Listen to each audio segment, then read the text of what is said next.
crucial moment in this race. It's looking like it's only going one way. David Todt is going to take the race lead. Heading into the second half of the season, the Hungarian of David Todt has driven a masterclass here with the early pit stop. Not the ideal strategy, but an ideal race winner and an excellent performance.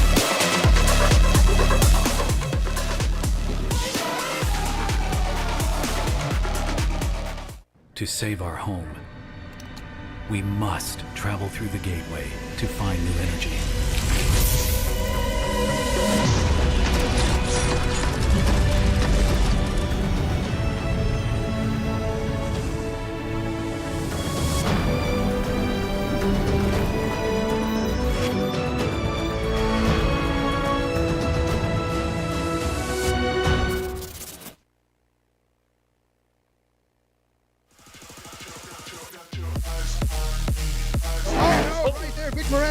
Zuma into the wall. It's actually Valero. Valero's actually gone off into the barriers, coming up to the cutting. David Todt making his way back up, has already climbed 7 positions. Oh, I spoke too soon there. Zende goes up. So right now, this is going to be where it's going to get shaken up. David Todt passes them while they are in the pit through the mountain straight now, going 3 wide. Oh my word, that is probably one of the best shows of the entire season. So we have 3-way battle going to the most dangerous turn of the mountain. Up the mountain, we have contact right there. These guys going absolutely crazy. It's going to come down to the final corner, Murray's corner. Who is going to have to lead? We may have a drag race to the finish line on our hands, folks. You see David Todt right now going into the pit lane.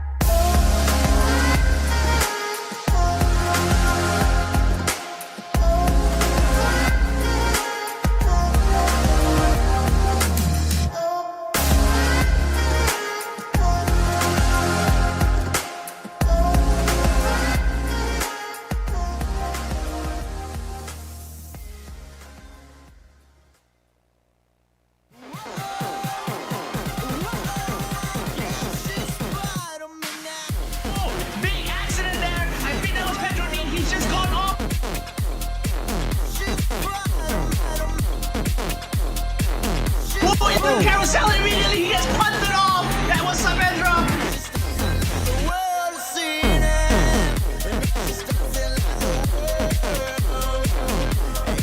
Aguilar, he's gone off, he's been tapped, and he's into the barriers.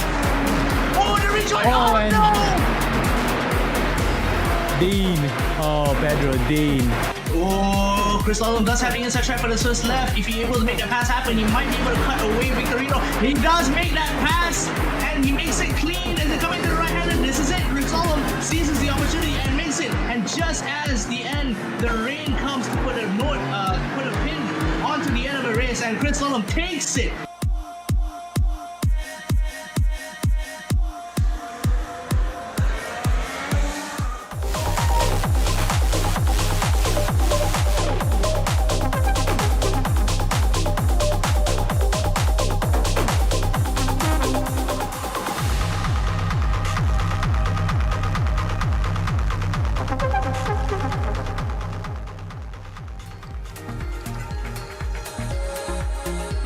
Today we're back in South America. That's right, everybody. Outside of Sao Paulo, Brazil, heading to the world famous Interlagos circuit. Back out here in the TCR class. Everyone, welcome back to season 5 of the AMX Sim Racing World Championship. Things have been heating up, and I can't believe we only have a couple weeks left out here remaining in season 5. I'm Kevin, and joining me today is Damon. Damon, how are you doing today? Pretty well, thanks. As you can see, I've had a little bit of change of scenery here. It's been hell of a week for me, but it is the penultimate week of AMX Global Season 5, and I am looking forward to see how things heat up as we're approaching the end. And it's been a ride. Absolutely, and I think one thing that is at the forefront of everyone's mind is if you're looking at the championship points, we do have Gael Valero still in the lead, But over the last several weeks after the mid-season break, we came back, and a lot of these guys came back with a vengeance, shooting for that championship title. So we'll have to see. The battle ensues between Gael Valero, Jackson Asenje, Bruno De Carmo, those top three guys. It's still anyone's game at this point. But for everyone out there watching live on Twitch and YouTube, make sure to follow all of our social medias on the screen. We post the best replays, highlights, everything going on AMX, as well as checking out the website. But before we get into our races today, as usual, we have a few things to go over. Like you said, Damon, it's the penultimate week. I can't believe it's already here, man. I remember it feels like yesterday we were in season 4, but we've been here this season all the way since May 25th, and we're going until next week in August 18th. So we're almost there. But this season's prize pool of $15,000 plus next level racing gear, and our AMX 5 iRacing races go as follows. We have our 20-minute qualifier going into that top 15 reverse grid, followed by a 20-minute heat number 1 into another top 15 reverse grid, going into a second and final heat number 2 of, yes, you guessed it, another 20 minutes. So we got the 20-20-20 out here on the track. For all of our drivers out there, driver cams are required. You can get the link via our AMX Discord or by heading over to our website. And payouts are done in balances over $100 paid out every single month. So once you hit that $100, expect that money headed your way. Race days are every single Saturday and Sunday this season. And if you want to get signed up to race out there, make sure to head over to amxrace.com and get in the race. So like I mentioned, we're out here every Saturday and Sunday, starting at 5:50 p.m. GMT, Saturdays and Sundays. And every other week, we brought back AMX 0 this season, starting at 5:50 p.m. on every other Sunday, followed by AMX 20 at 7 p.m., which I'd have to just say, probably everyone's favorite class this season. Every single time we've been out there for AMX 20, we've had intense battles. It has been higher stakes, higher levels of driving with some of the best professional sim drivers out there in the world. So definitely look forward. We have one more week of that coming up next week, so make sure you tune in 7 p.m. folks, AMX 20 as well. So here is the following. So our AMX 5, like I mentioned, the prize pool a little bit different for some of the classes. For qualifying, first place gets $15, second gets $10, third gets $9, all the way going down into 15th place. And that is the same for heat number 1 and heat number 2, with the fastest lap getting an extra couple of dollars, couple of points added on to their total, with a minimum road I rating of 2,000 for our AMX 5 races. But that comes to a total prize pool of $250 each race. So like I said, there's still a couple of weeks out here, a few races left to get in if you want to just try to earn a little bit of that money, as well as get in, get some practice. Also, we have some announcements coming up soon enough. I can't say anything yet about what's going on next season. I can say it's going to be a good one. But back to this season, here is our current top 10 for AMX 5. Starting in 10th place, we have Diego Villarreal de Leon. In 9th, Toby Soriano. 8th place, Dino Filippa. 7th, Ralph Benitez. 6th place, Ivandro Dantas. 5th, Pedro Dean. 4th place, Gaston Presta Kulavi. And your top 3, like I mentioned earlier, rounding out, starting in 3rd place, we have Jackson Asenje with 523.5 points. 2nd place, Bruno De Carmo with 530.5 points. And your current leader, been leading it all season long, Gael Valero with 579 points. So like I said, there's still enough races in this season. It's still anyone's game for that top 3. You see Jackson Asenje only 10 points behind Bruno De Carmo, which is roughly just under 50 points behind Gael Valero. So these guys are going to have to show up for every race. And speaking of champions, the championship winners for our seasons this season, we have our beautiful, lovely friends from Next Level Racing with the GT Elite cockpit, as well as the ERS3 seat. So expect that going out. I know we had someone making a joke last time. Gael Valero, last season's champion, looking to possibly win it again. Everyone's saying, what's he going to do with all that gear? Hey, we'll just have to ask him if he gets that. But like I said, shout out to our friends over at Next Level Racing. But before we get into qualifying, Damon, I'm headed back over to you. We've seen we're back at Interlagos, but tell the folks a little bit more about what we have for today's first race. I will do just that, Kevin. And yes, Autódromo José Carlos Pace, also better known as Interlagos. opened in 1938. Very old track. One of the few tracks in the world that run counterclockwise, so it starts off with a big left turn into another S-curve that you can see on your screen right now. It goes into a little bit of an elevation change. The current layout that we're on has been around since 1999, and it's a pretty fast track with a lot of sweeping bends as well as some prime overtaking maneuvers, especially in the cars that we will be taking on track this time around. And it is, as you well know and love, it's the TCR class cars. We all know how much action these cars bring to us. 350 to 350 horsepower going to the front wheels, weighing around 1,200 to 1,500 kilograms with a sequential gearbox. It's always been a riot with these cars on track, and I do not expect any different this time around as well, especially since we're so close to the end. But talking about the action right now, let's get over to qualifying, shall we? And now in qualifying, so like I said, TCR has become one of the fan favorites out here in AMX, as well as we have a couple of drivers out here, pro sim drivers, that, you know, they're no stranger to these cars. One of them right now, Corentin Guinez, as well as Gael Valero.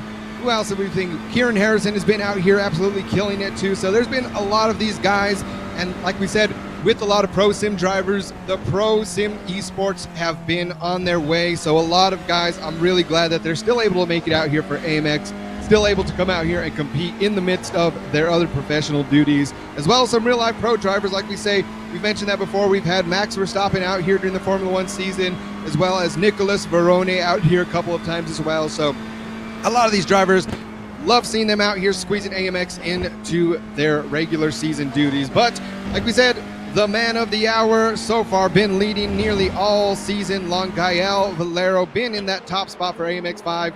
He's going to have to battle it out with Corentin Guinez, who right now, Corentin currently sitting atop the leaderboards. But right here, the other man of the hour, Marcos Saavedra, the Argentinian, who has been coming out here nearly every single week lately, that we've seen him get better and better as well as the last TCR race that we had at Mugello. Marcos Saavedra taking the overall race win, so he's definitely another one to keep an eye out here today. Yeah, and my guy is rocking out with that Dora the Explorer livery, which is absolutely fantastic to see. In fact, I think it's given him a bit of a power boost because he just shot to the top of the qualifying charts there, 142.691. So again, we talked about how much he's improved over the last few races he's in. On TCRs especially, this time is no different as well. He is just blisteringly quick on that pace. In fact, he's even giving Gael Valero and Corentin Guinez a run for their money.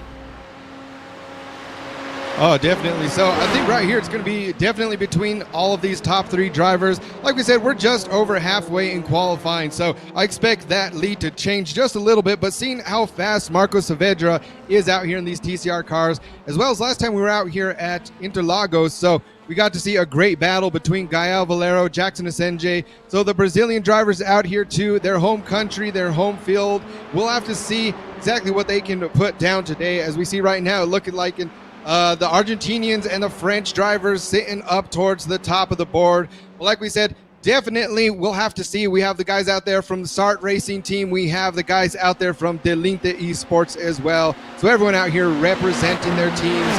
And that too, representing the different manufacturers. So I think this is the first time in quite a while we've had all three different manufacturers of Hyundai, Audi, and Honda Racing out here.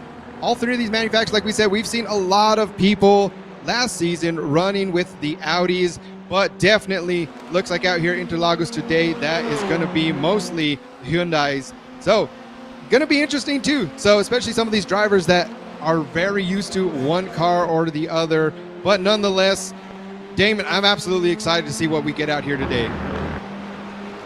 Yeah, definitely. I mean, this is, I think, the first race in 2 seasons that we've had more Hyundais than Audis, which is really interesting to me because we've always sort of like considered the fact that people pick the Audi just because it's the best out of all the TCR classes. It's the most well-rounded, has the best top end, it's the best handling. And now we're seeing a little bit of shift in the way these drivers are handling these cars as well. So maybe that's why the car change is happening. Maybe the Velocitors fit what these drivers are trying to do more of. But it will make for some very interesting racing. I'm excited to see how these guys will handle their cars. For the time being, however, top three still very well known. We've seen them almost every time they come on track. They always end up near the top. Guinness, Valero, and Saavedra. Unfortunately, I don't think Guinness is really in the running for top 10 just because he hasn't participated in as many races. I think Saavedra is also slightly below that list as well. But another driver that I do want to point out here is Diego Villarreal, a very consistent participant. In fact, he's here every week for AMX, and that's why he is in the top 10. So definitely really nice to see all these drivers coming together, really having a good time, really showing us what they have in terms of mettle. And looking at the leaderboard right now too, so mentioned some of these drivers up towards the top that they haven't really been here for every single race, so that's just going to show the consistency of Gael Valero to be the leader. That's really one of the biggest reasons that he's been sitting atop the AMX5 championship all season long. You can see there, Corentin Guinez has the fan going. I know it being summertime, a lot of these drivers out here absolutely cooking. We've been cooking a few of these days up here in the booth as well, so I know that too. Definitely, I think everyone out here trying to get the fans going, trying to just keep cool and not be just sweating. And I'd have to think that'd be one of the worst things. I know in just you see it a lot more with some of the drivers in real life. All right, being inside these vehicles getting super hot, so a lot of these guys getting a little bit of that taste out here in the sim today, just with a little bit of the heat.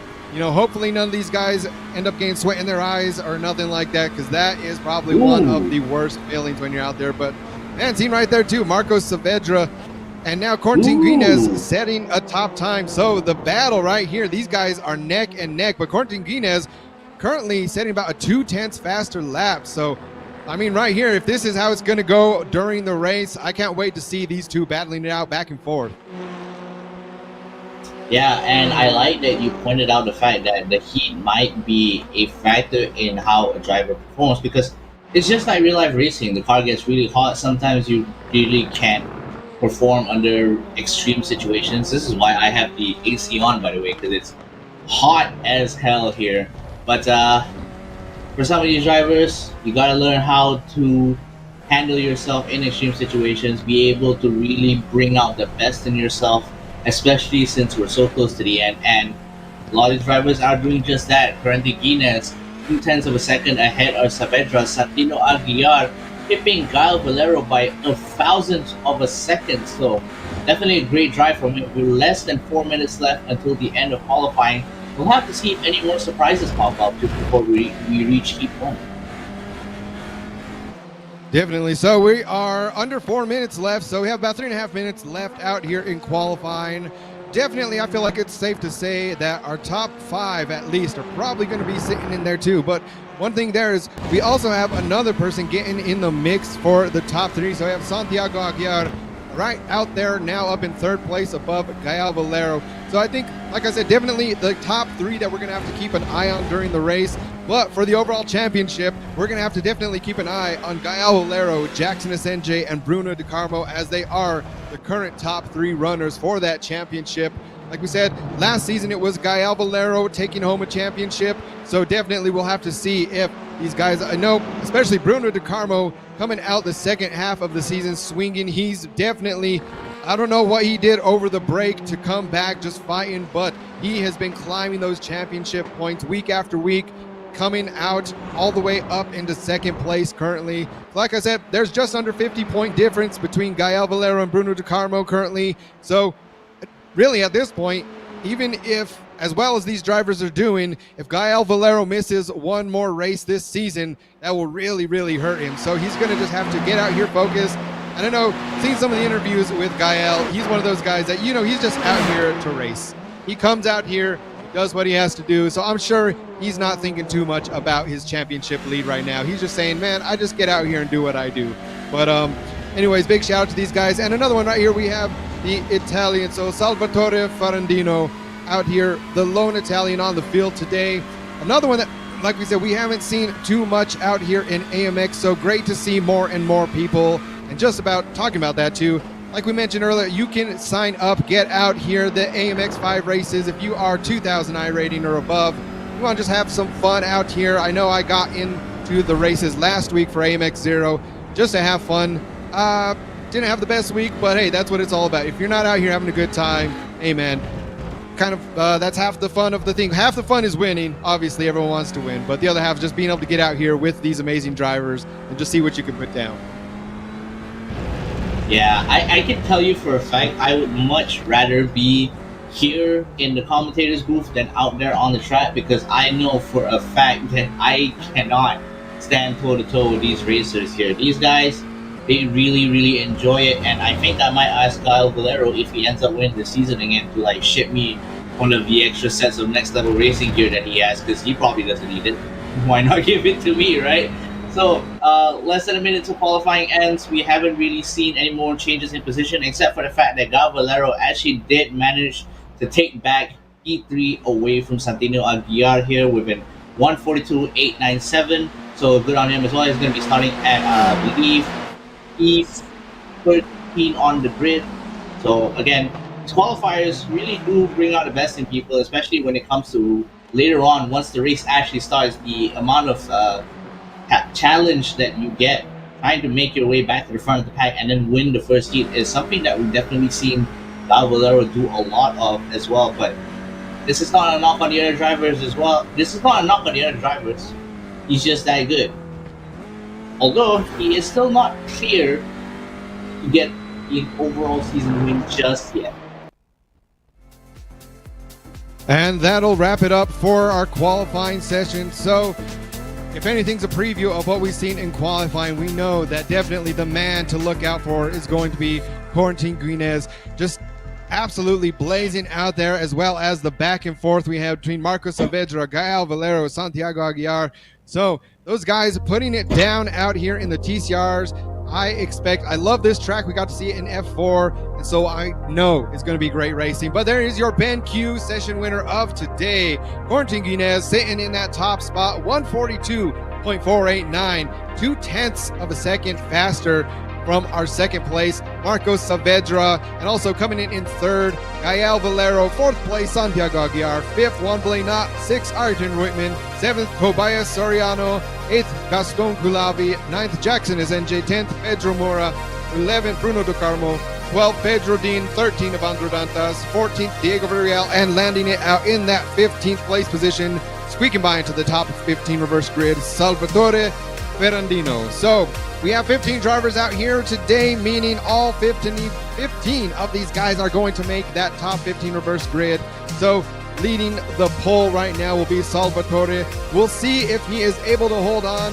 Like I said, a lot of these guys definitely gives them that second chance. He didn't have the best qualifying. All right, now you get to get on pole and see how well you can defend. But I think we're going to have to take a look at the middle of the pack. Tons of amazing drivers out here now. Everyone getting ready to grid. We are moments away.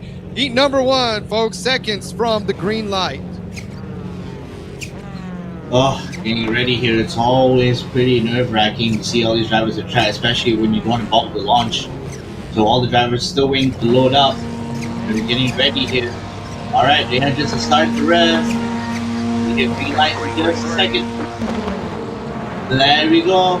Flag off, and now the drivers are coming out. The launches seem good from everybody here. We've got a quick burst of speed coming out from, I believe that might be the car of Diego Villarreal moving up in front.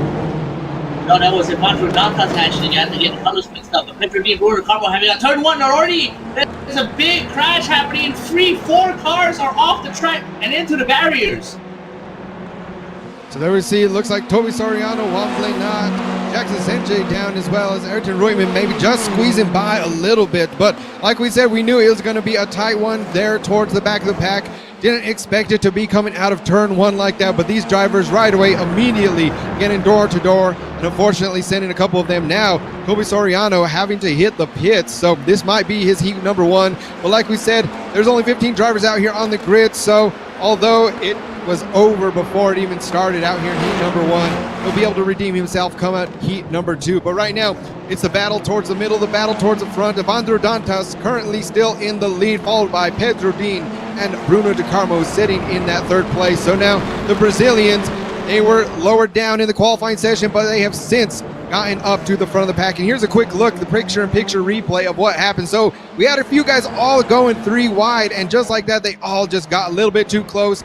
Everyone seemed to touch in that and just ended up spinning off like a blade out into the wall, out into the track. So definitely a big ups for the drivers right behind them, having the quick reactions to get out. A couple of drivers, unfortunately, though, not having the best start. So like we said, here we go back to the end. We're made it through lap number 1 just nearly. Evandro Dantas still leading the race. We'll have to see if he's able to hold this on. He has 10 more laps to do so, but like we said, another great driver. Now he's going to have to defend for his life. Yeah, and he's already going to end up having to defend for his life right now as Pedro Dean tries to dive into the inside of the left-hander, tries to make it through, hasn't been able to do so, but now Bruno De Carmo is seizing the opportunity to do the same thing on the outside. And yes, the turn 1 incident did manage to get a few of the drivers shaken up here, but here comes Bruno De Carmo, top 3 right now in the top 10 driver standings, making his charge to the front. Evandro Dantas unable to hold him off, but he's trying to do his best to keep Pedro Dean from doing the same. But behind him, Pedro Mora is now chasing up, and Gaston Couhavi not that far behind as well. Santino Aguiar close behind him. Since this battle for top 5, as top 6 actually, is starting to heat up as Frankie Guinness and Santino Aguiar are trading positions. Ooh, a little bit of contact there coming from Pedro Dean and Pedro Mora, and he's probably gonna get slowed down a little bit, giving Gaston Couhavi time to get be a part of the race here for P1.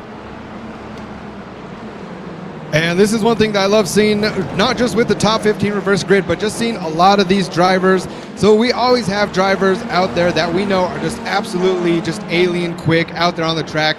Some such as the likes of Aaron Vasquez, who we got to see last time around. We have other, as I talk, the right out there in the back, we have Santiago Aguiar going into the walls. Ooh, that front wheel is damaged. He definitely isn't having any steering after that. So looks like he might just have to pull to the side and get towed back to the pits. So that right there leaves 2 drivers kind of out of the running, unfortunately. But now back to the front of these guys, we have 4 Brazilian drivers, all of your top 4 now currently battling it out. So they might be all fellow countrymen, but a lot of these guys are on different sim racing teams. As we see, great work right there. Pedro Dean, Gaston Couhavi right now taking it away. So Gaston Couhavi breaking it up.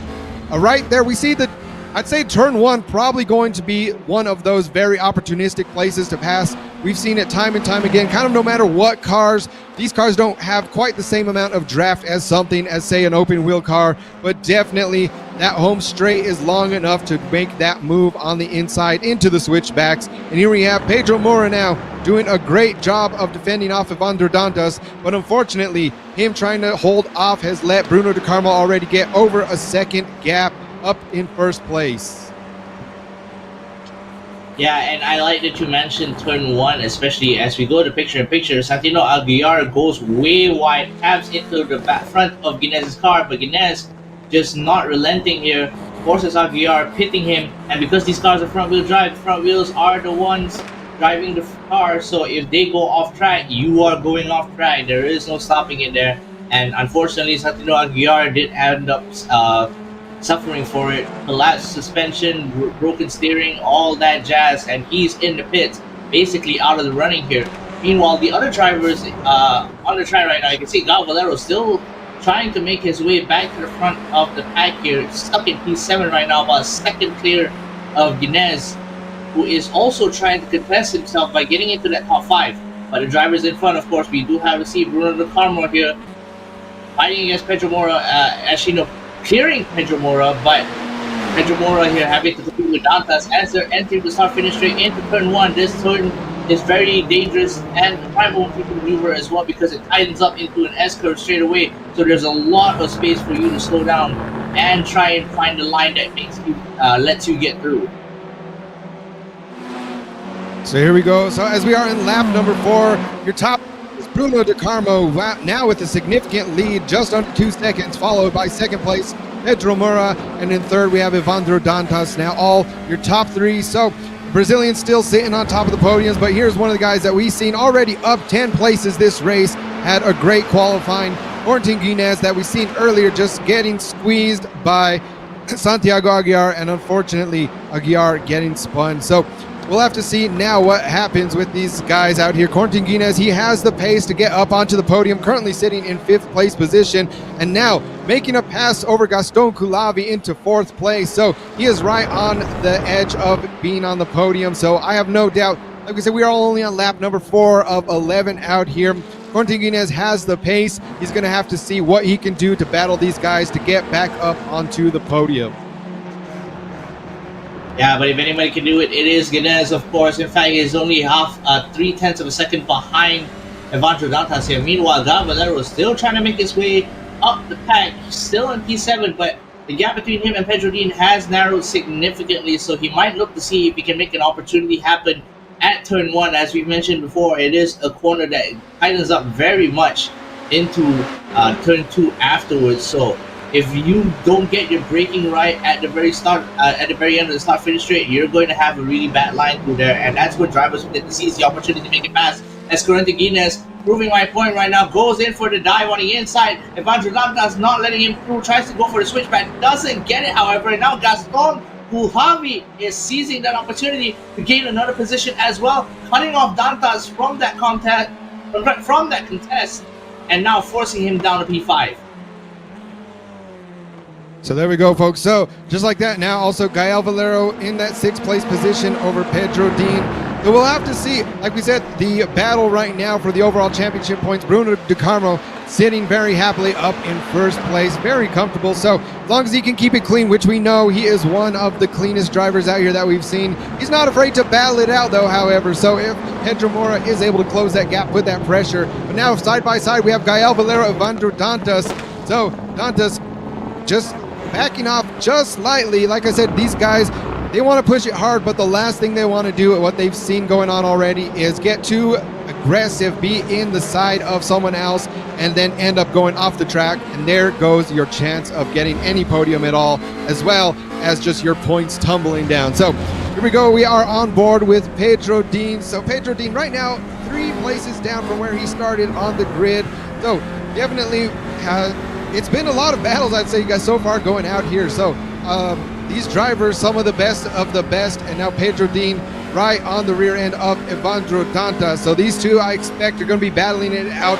This is my favorite part of this track right here. Like we said, of course, going into turn 1, we'll have to see if he has the draft just enough to overtake.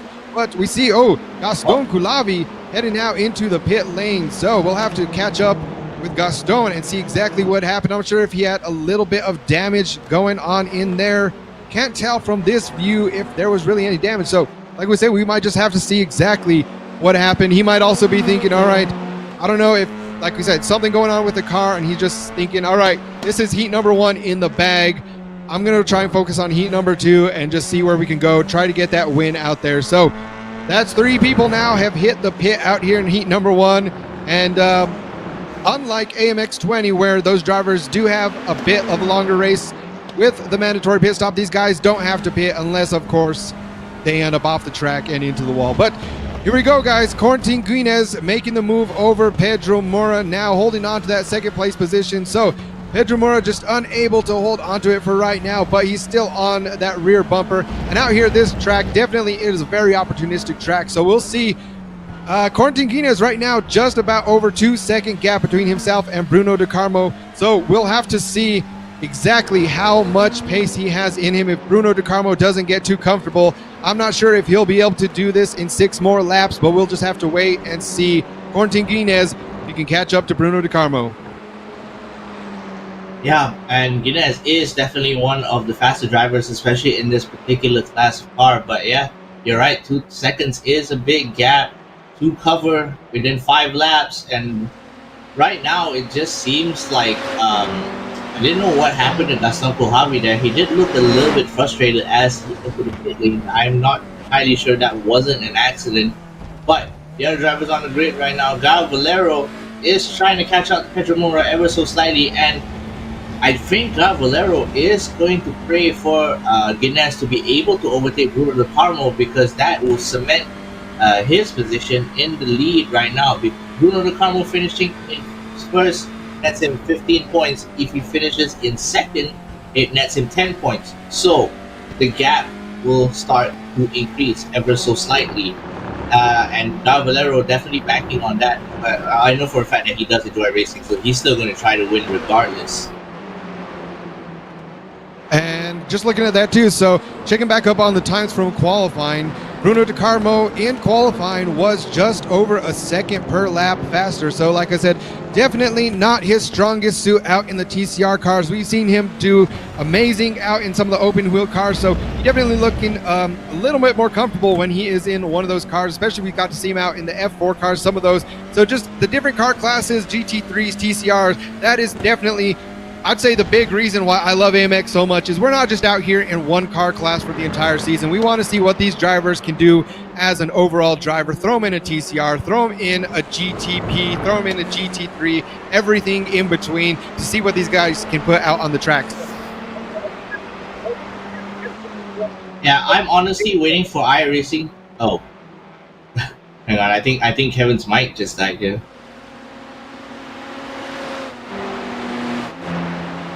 All right, I'm back. So a little bit of technical issues, but like I was saying right there, we had so Corentin Guinez definitely shaving off quite a bit of time now already, under 2 seconds. So he's already shaved off about 3-4 tenths of a second just from that last couple of laps. So at this pace, we'll have to see. Bruno De Carmo is going to have to keep it perfect to hold on to that lead.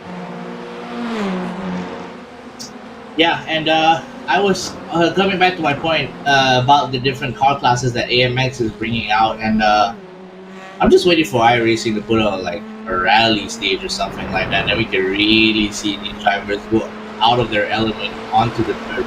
I know you would enjoy seeing that as well, seeing as you are a fan of rally yourself. But that is a pipe dream for the time being, as Valero making his way up into P3 right now, going to be on the podium. For this heat, it looks like the 3 laps remaining, and Corentin Guinez just slowly shaving the time. You can see the time splits there between sectors for these 3 drivers, and they're just making up time as they go along. However, we don't know if that will be enough, and for me personally, I don't really think so. Yeah, and right now too, so like you mentioned, Damon, about iRacing out, putting different things. So they just sent out another developer update. So of course, always trying to work on the physics, always trying to get it just a little bit better. Now out there scanning new tracks. I know one thing that a lot of people are going to be excited to see is the new rescan of Spa. So out there, Spa, one of the most famous tracks in the world. I'd say definitely one of the most famous out there for iRacing, as well as definitely here in AMX, we race at Spa quite a lot. I'd say probably a bit more than some of the other tracks. For a lot of the different cars, I'd say it's one of those tracks has a little bit of everything, so that makes it great racing no matter the car, whether you're in an F1 car, whether you're in a GT4 or a TCR like this, everywhere in between. It's just amazing racing on that track. But back to where we're at out here today, I'd say Interlagos this season is becoming one of my favorite tracks out here for AMX. We've seen these guys out here. We haven't raced it too much on AMX, but like I said, with the close battles that we've had out here, just the layout of the track, this is shown to be an absolute banger of a race for some of these lower horsepower vehicles. And again, today, when you have drivers such as Corentin Guinez able to be making up that time, up 13 positions. So very few drivers are able to get that amount of speed and able to catch up. So right now, though, we can see he is only 8 tenths of a second off of Bruno De Carmo. Now we're getting the picture-in-picture just how close that gap really is. So 8 tenths of a second seems like a massive gap when you're in something like a Formula One car, but out here in these TCR cars, it's not quite as big of a gap. So we'll definitely have to see. Bruno De Carmo, we are on lap number 9 out here, so they only have just a couple more laps out here to have something go. Things are definitely going to be heating up these last 2 laps, Damon.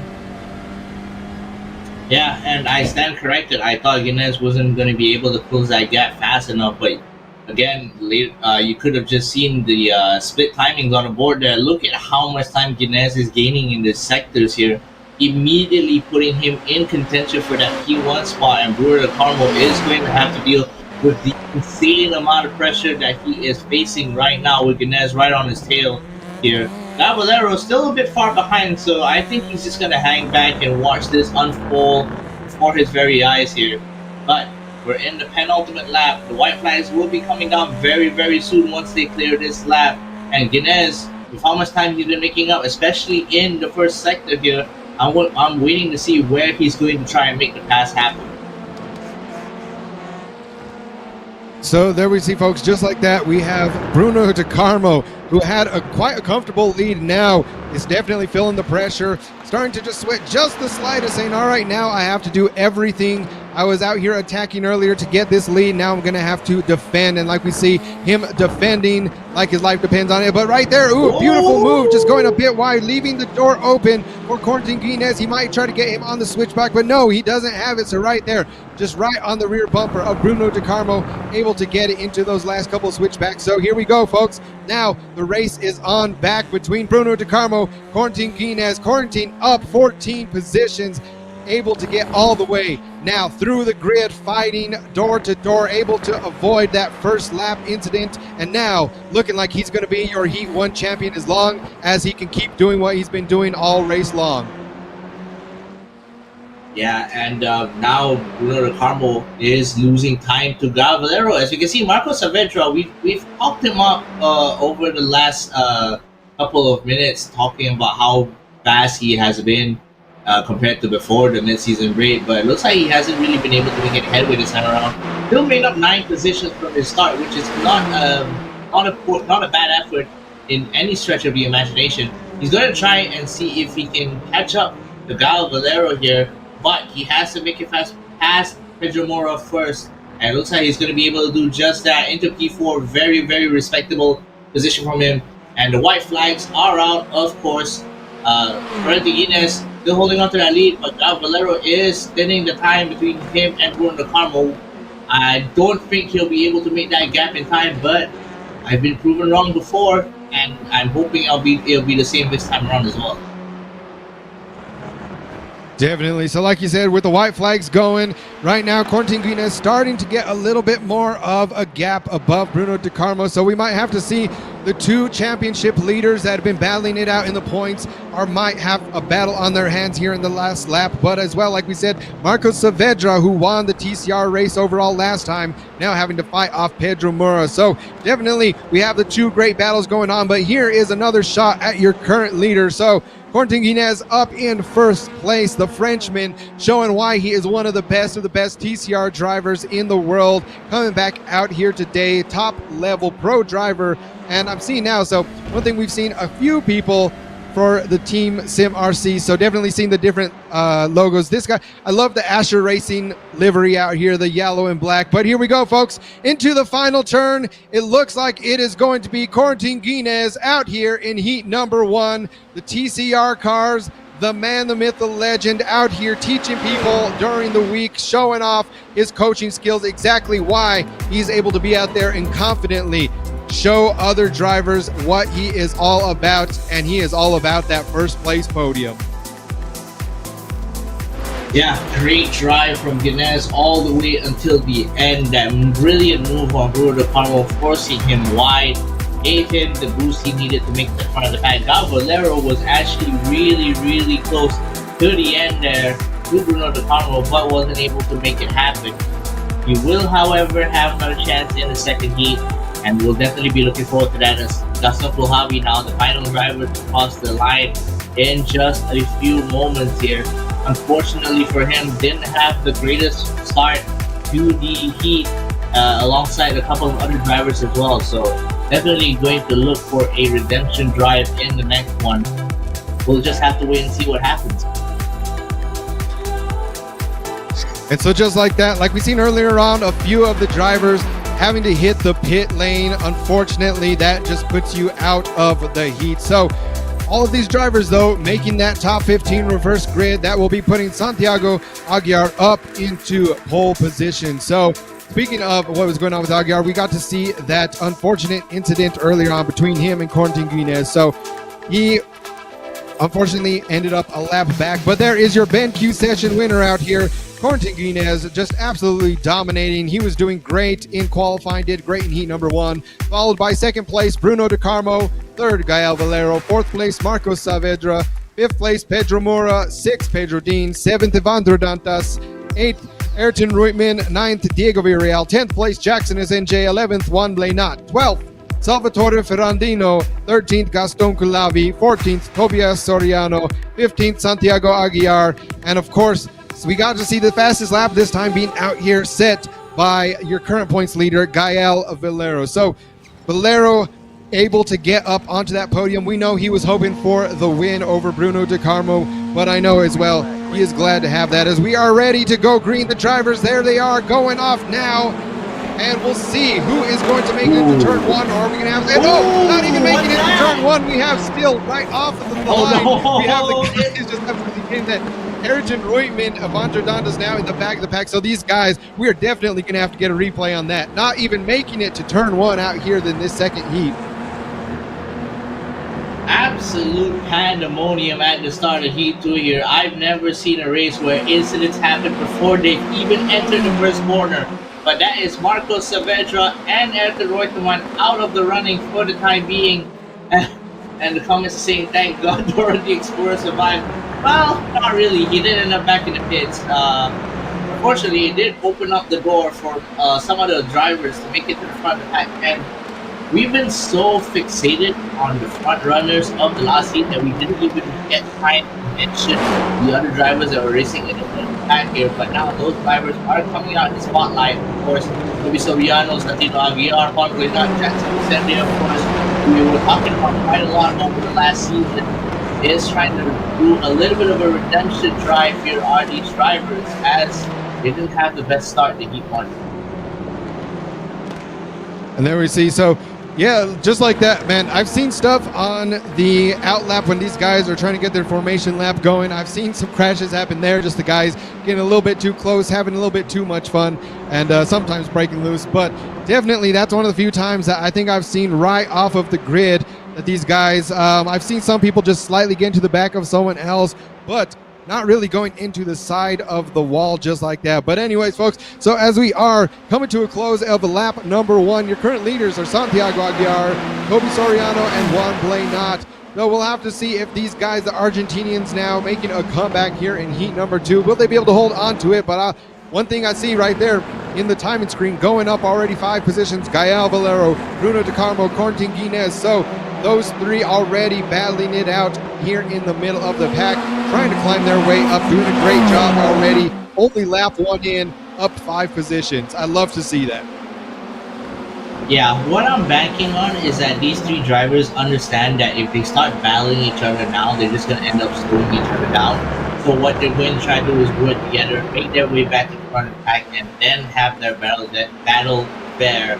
And that's probably the most sound strategy here. But of course, that means they do have to make it past some of the drivers we have on the grid, which are pretty fast, all things considered. We do have Gaston Culavi, that's Vicente, Pedro Dean, all of them have at least one heat over the course of the last season, Juan Blenat as well.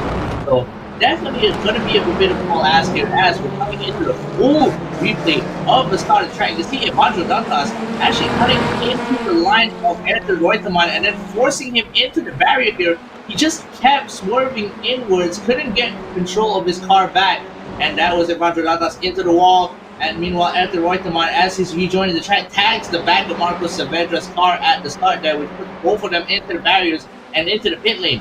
So really, really intense start there. I'm pretty sure that none of the drivers wanted that to happen, but unfortunately it did, and now it's really going to be a challenge for them to get back to the most favorable position. Meanwhile, up in front here, entering lap 3 into turn 1 is Santino Aguiar, still holding on to that lead for the time being. Toby Soriano is less than 0.3 of a second behind him, so definitely going to see look to see some money-making moves here from Toby Soriano as he's right up to the bumper of Aguiar. Yeah, and getting to see that, it's especially unfortunate when we got to see the last time we were out here racing the TCR class of Marcos Saavedra doing just so amazing during that race, and unfortunately just not having the best of luck out here today. So we'll have to see him, and hopefully we can see him later on today, folks. So don't forget, there's another race coming up after this one. We're going to be headed back to the LMP2 car. So I expect things to absolutely get heated up there as well. But for right now, lap number 3 of 11, the leader still Santiago Aguiar, Toby Soriano, and Juan Blanat, as well as Gaston Culavi. So your top 4, all Argentinian drivers. These guys have been putting on a show out here today. We got to see a little bit of back and forth between the Argentinians and Brazilians, as we tend to see it. Definitely, I feel like the last couple times we've been out on this track, that has kind of been the back and forth between a lot of these guys from Argentina, from Brazil. But we'll have to wait and see what is going on out here today, who is going to be at the top of the leaderboard at the end of this race, as we got to see the Frenchman of Corentin Guinness, as well as his fellow countryman Gael Valero, the 2 Frenchmen putting it out here to the rest of the field, saying, you know what, we are here to put ourselves on the board. Especially, I feel like the rivalries, not quite so much between different countries out here as it is between the different sim racing teams, but with the Olympics going on recently as well, and that ongoing, I feel like a little bit, people out here just being a little bit more patriotic, showing off their country colors and trying to take one home for their teams as well. Yeah, I can definitely agree with you on that part there, especially since Twitch chat is being really active today, and I love to see it. Both the YouTube and Twitch streams are getting a lot of interaction, and we thank you guys for tuning in. Even while the Olympics are going on, this is basically our version of it, where all the different countrymen are vying against each other for the title of Best Sim Racer here at AMX. Meanwhile, Santino Aguiar barely holding on to that lead. We're in lap 4 for the time being, so we're about a quarter of the way done, third of the way done actually, and it's getting really close to the point where I'm not entirely sure whether or not he'll be able to handle the pressure, especially since Juan Blanat now has entered the fray, and Gaston Culavi making it a Argentinian 1-2-4. Nestor Resende looking to play a little bit of spoiler here, and you can see the picture-in-picture. The battle for P5 is also heating up, and that is the car of Corentin Guinness here. Coming up to the back of Resende, Gal Valero has already made it past, so now he's stuck in between the 2 Frenchmen and probably doesn't want to lose any more positions there.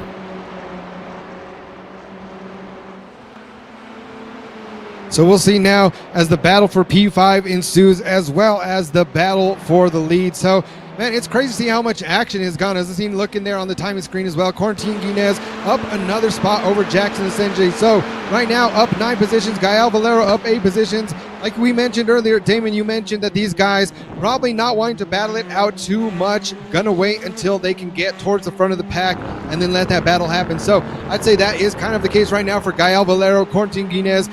Jackson Asenge doing his best to fight off those guys in the middle of the pack. Like we've seen, Jackson Asenge, one of these drivers, not afraid to get a little bit aggressive and put it to these guys, maybe squeeze them a little on the track. So we'll have to see, as Bruno De Carmo, his teammate, about a second behind him. So we'll have to see. I'm not sure if, like we said, Jackson Asenge and Bruno De Carmo, they are on the same team. Both of them delete the esports drivers, but we'll have to just wait and see, as they are both in the championship running. So Jackson Asenge, Bruno De Carmo might be working together right now to try and get that, but at the same time, like we said, they are both fighting for a spot on that championship. So they have their work cut out. They might try to get through the rest of the pack, but right now it is still Santiago Aguiar, Toby Soriano, Juan Blanat, these guys starting to walk away from the rest of the pack. So the 3 Argentinian drivers definitely working together, not trying to fight off too much. They've been in a bit of a train for quite a while. We'll just have to wait and see as the laps start going down how many of these guys are going to kind of keep working together towards the front of the pack. Yeah, I've got to just point this out. I love how uniform the standings are right now. You have the Argentinians in front, then you have the Frenchmen, and then you have the Brazilians. It's kind of like a nice uniform thing that I'm a little bit into, but we are here for the spirit of the competition, and Corentin Guinness and Gael Valero are battling each other to a certain extent. They're trying to narrow the gap here between them and Gaston Culavi. About 0.7 of a second are splitting them between the top 3 drivers here. So there's gonna be a lot of driving that needs to be done in order for them to keep up. And Gaston Culavi is the major obstacle that is preventing them from making it. You can see there, just back shot. is Gaston Pujavi, and he is completely surrounded by cars all the way behind him, down to P9. It looks like P11, as a matter of fact. You see how many drivers are so close together, and I like the comments saying TCR is funny. It's funny, it's fun, it's competitive, but one thing I can guarantee you about TCR here at AMX is that it is always intense, as you are seeing on your screen right now. One thing I can say from just kind of having some fun in iRacing out there is definitely one thing that probably a lot of people don't keep in mind is that these vehicles being front wheel drive, you do have to just drive them different than you would pretty much any other vehicle out there in iRacing. So the majority of vehicles being rear wheel drive, these ones being front wheel drive, you have to come into it, change up your lines just slightly really when you get back on the throttle, how much you can get back in the throttle, when, how sharp the curve. So definitely you have to have a little bit different of a mindset being in the front wheel drive vehicles. And personally, I feel like it's a little bit harder to drive some of these. It's a lot easier to cook those tires coming out of the corners than I'd say in something that's a rear wheel drive vehicle like a GT4. So definitely, I know that. But once again, these drivers that are at the top of the leaderboards, the one that have been absolutely blazing fast out here, doing it for a reason. They are no stranger. No matter what car they're in, they will be putting on a show. They will be doing what they can. And right now it is, I'd say, the story between Corentin Guinez and Gael Valero currently. So the two Frenchmen now battling it out. We've seen Corentin Guinez fastest in qualifying, fastest in heat number 1. He was able to get up, but Gael Valero had the fastest lap in heat number 1. So those two have the pace to be getting. We might have a France 1-2 out here in heat number 2 if these guys keep it up. Yeah, making it past Gaston Pujavi was a really big step in closing the gap between these drivers. As a matter of fact, you can see here, we've got 4 laps remaining in the race, and only 1.5 seconds are separating these two Frenchmen from the top 3. And I've seen the comment here saying that why there are so many Japanese cars on the grid. Just to inform you, buddy, Hyundai is Korean, not Japanese, but it's kind of easy to make things done, especially if we're not too familiar with it. But regardless of that, however, it is still a very, very intense race going on here. 3 Argentinians still doing their best, working together to make sure that they can secure this 1-2-3 here, and keep Guinez and Valero at bay. But there is still a lot of race left to go, and anything can happen here at TCR in AMX. And speaking of the different makes of vehicles out here, I mean, we might just have to see in the interview room talking to some of these drivers of what was the strategy out here today with the Hyundai. So definitely, like we've mentioned before, not the most popular car that we've seen in AMX, that would be given to the Audi. So what is it about this track, or what is it even? I know maybe it's the new models of the vehicles, as far as the tires going. That I know a couple months ago things got changed up a little bit by iRacing with the TCR cars, so they had a bit of a physics update, a bit of how these cars kind of handle, so that might also be playing into this, whereas the Audi was a bit more dominant for most drivers. Now these guys out here making it a little bit more even and switching it up today out here in the Hyundais. But right here we see the train still going. Toby Soriano, Santiago Aguiar, and Juan Blena. And just as a reminder from heat number 1, unfortunately, we had a couple of those guys getting sent to the pits out in the back. Toby Soriano, Santiago Aguiar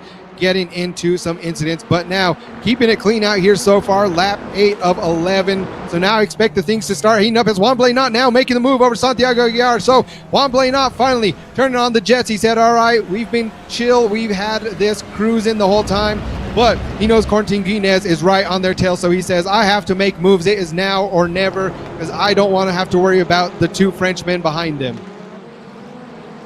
Yeah, and now the 2 Frenchmen behind are Santino Aguiar's problem now, as he is trying to fend them off to the extent of his abilities, but Corentin Guinez is just saying, you know what, you better be letting me through, because I'm going to make sure this race is completely out of your hands. And Corentin Guinez putting the pressure on as they're about to enter lap 9 here. That means they've got about 3 laps remaining before the end of the race, and with the gap so close between them, Corentin Guinez has the draft. He's going to try and make a pass onto Santino Aguiar before they hit turn 1 here.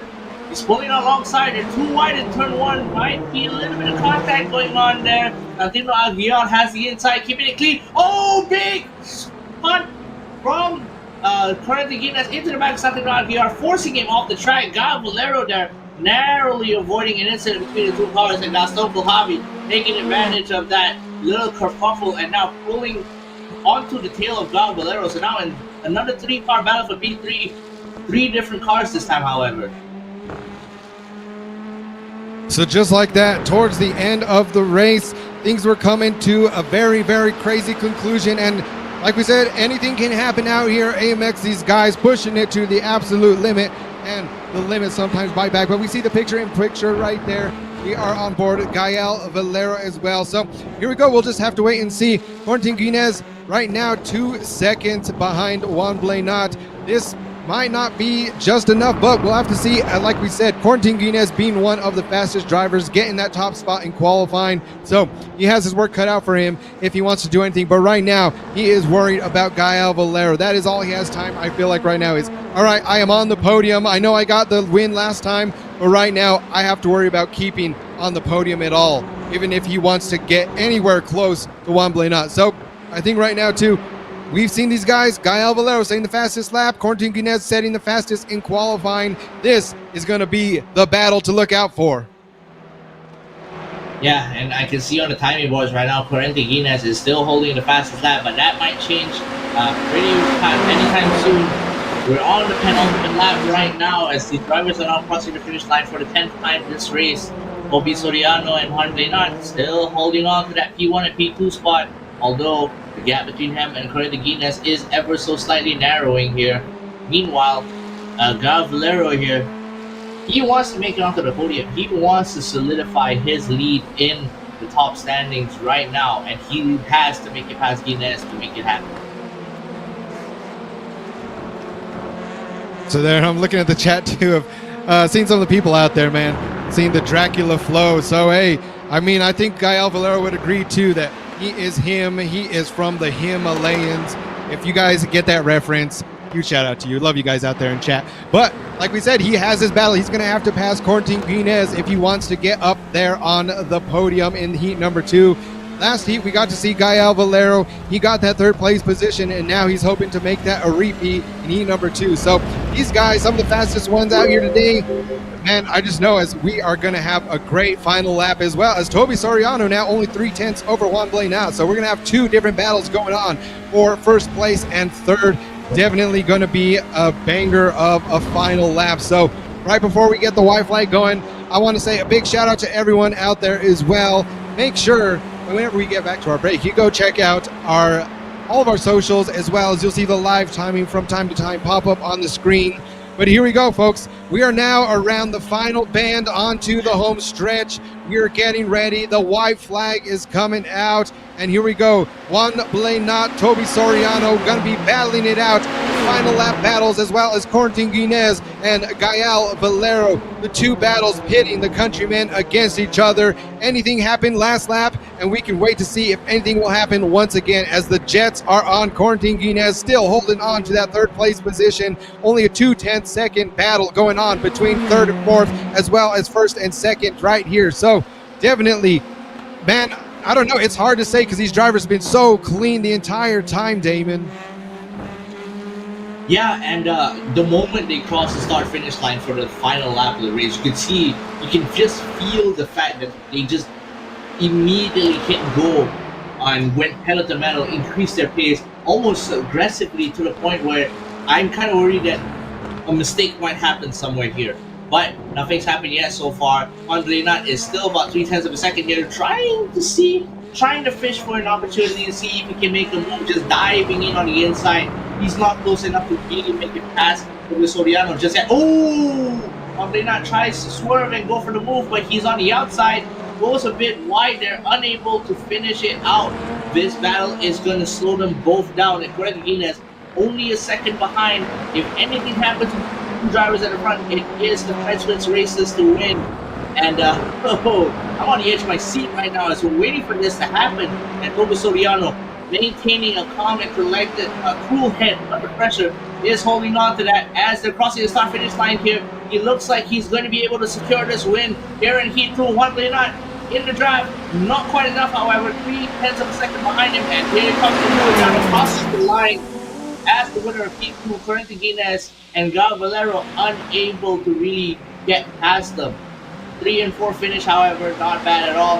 And Valero's going to be really happy with that because he finished a couple of positions ahead of Bruno Carmo, and these results will definitely help him in terms of points. So there we go, folks. So, like we said, the battle ensues, but definitely the two Frenchmen showing what they have, leaving it out all on the track out here today. Race number 41 of the season, man. It has been a great one so far. But like I said, make sure to not go anywhere just yet because we do have another race coming up very, very shortly as these guys out here finishing up their laps for heat number 2. But coming up next, we will be heading over to Japan, out to the famous Fuji Speedway for a battle in the LMP2 cars. So we see these cars a lot, the WEC as well as IMSA, probably some of, if not one of the, well, definitely one of the most famous car classes on, I don't know if I'd say AMX as much because we've had the lower horsepower cars be pretty famous, but definitely in all of iRacing, in all of the world. The LMP2 cars put on a great show. High horsepower, high downforce. But right now, there is your BenQ session winner who is all smiles out here. So, guys, we have Toby Soriano coming out here. He had an unfortunate heat number 1, able to come out into heat number 2 and take home that win, followed by second place, Juan Blena. Third place, Corentin Guinness. Third place, Corentin Guinness. Fourth, Gael Valero. Fifth, Gaston Culavi. Sixth place, Bruno De Carmo. Seventh, Diego Villarreal. 8th place, Pedro Dean. 9th, Pedro Mura. 10th, Jackson SNJ. 11th, Salvatore Ferrandino. 12th, Evandro Dantas. 13th, Ayrton Reutemann. 14th, Santiago Aguiar. And rounding out in 15th, we have Marcos Saavedra. And this heat, we had Corentin Guinness setting the fastest lap. So we have Corentin being, like I said, per second the fastest driver. But when you have those battles going out, it's not just about being the fastest. It is about being in first place. So Toby Soriano, a big congratulations out here in heat number 2. But I think, if I'm not mistaken, that may be putting Corentin Guinness as our overall winner today. So we'll have to wait and see for the official results. But heat number 1, he won. Qualifying, he was fastest, and out here again on the podium in heat number 2. So big shout out to Corentin Guinness and a huge congratulations. I mean, we might just have to see if we can get a word from him. I know a lot of these drivers are going to be heading over to the race afterwards. So some of these drivers may be getting ready for that race. Some of these drivers may be out here saying, okay, we did well today, and I'm happy with that. But like I said, Damon, hopefully we can hear from these guys. What was your highlight of the first race of today?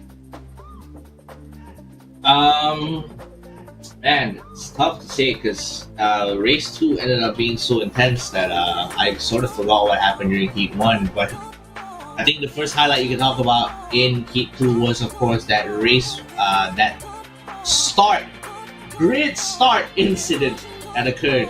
But you can't dwell on that, of course. It was an unfortunate incident for all the drivers involved. But yeah, I mean, in terms of the racing itself, it was fantastic. We had a lot of bumper-to-bumper action, a lot of different battles going on between the drivers there. You had the Argentinians holding off the lead all the way until the very end. The Frenchmen doing their best to make it to the front of the pack, and the Brazilians also trying to give them a run for their money. And just in general, I love TCRs in AMX. There's always so much to talk about. So I know we have one of our drivers right here. So we're going to head over to the interview room and see if we can talk to one of our drivers out there that would be sitting on the top podium. So we are headed over there. Damon, I love to hear what these drivers have to say. So we'll have to see what Toby Soriano has to say after that heat number 2 win.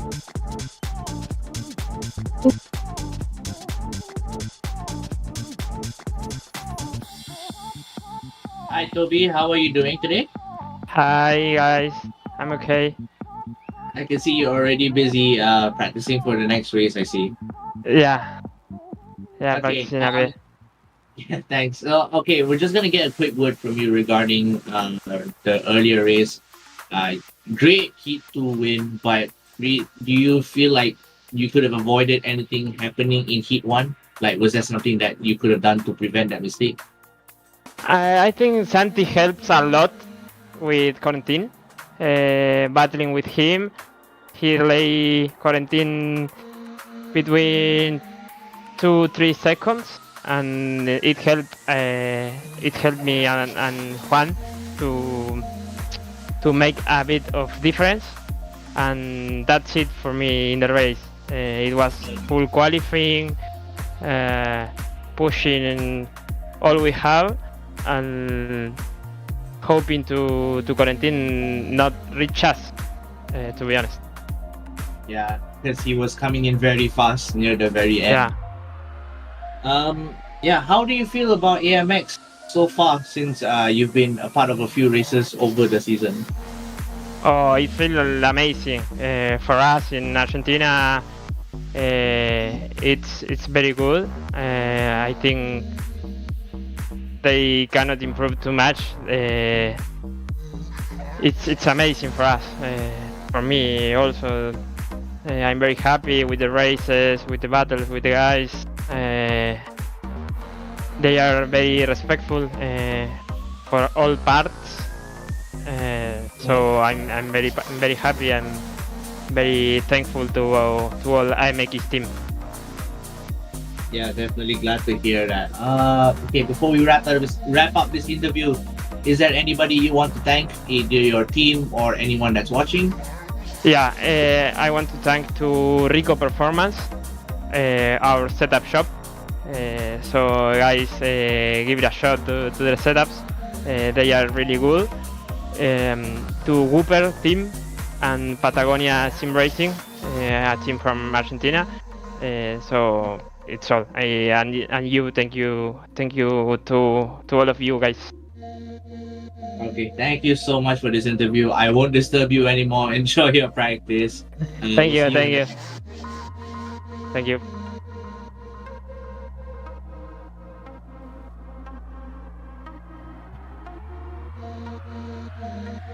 So there we can see from you our can see, drivers now. We have their, yeah, getting ready already. I love that scene. Trying to do the interview while he's already in practice. So yeah, that's awesome to see from the drivers.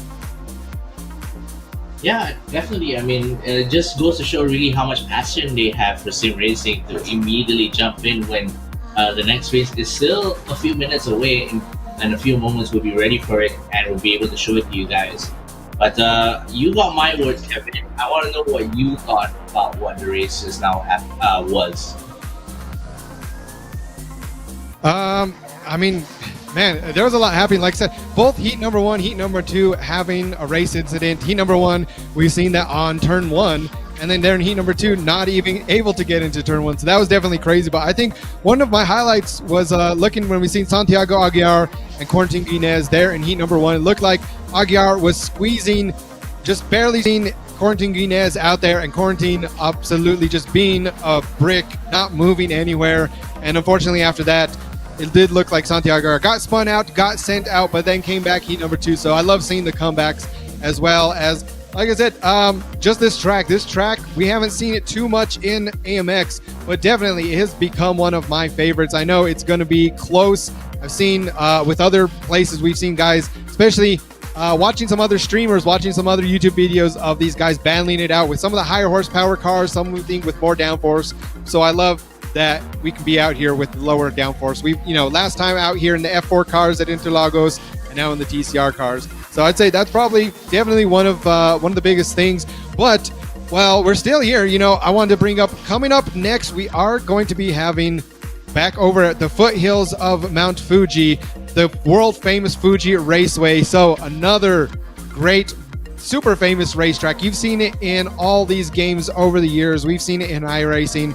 We have endurance racing going on there as well. So today we're going to be headed out in the LMP2, which might be a preview of some of the things to come for some of the other iRacing events. But yeah, we're going to have to go right now into the official results. So like I said, I had kind of who I thought was going to be it, and it looks like it is Corentin Guinez. So setting the fastest in qualifying, winning heat number 1, and still holding on to the podium. So big congratulations to Corentin Guinez. And of course, coming into second place, only furthering his lead in the overall championship, Gael Valero, as well as we got to just hear from Toby Soriano sitting in third place.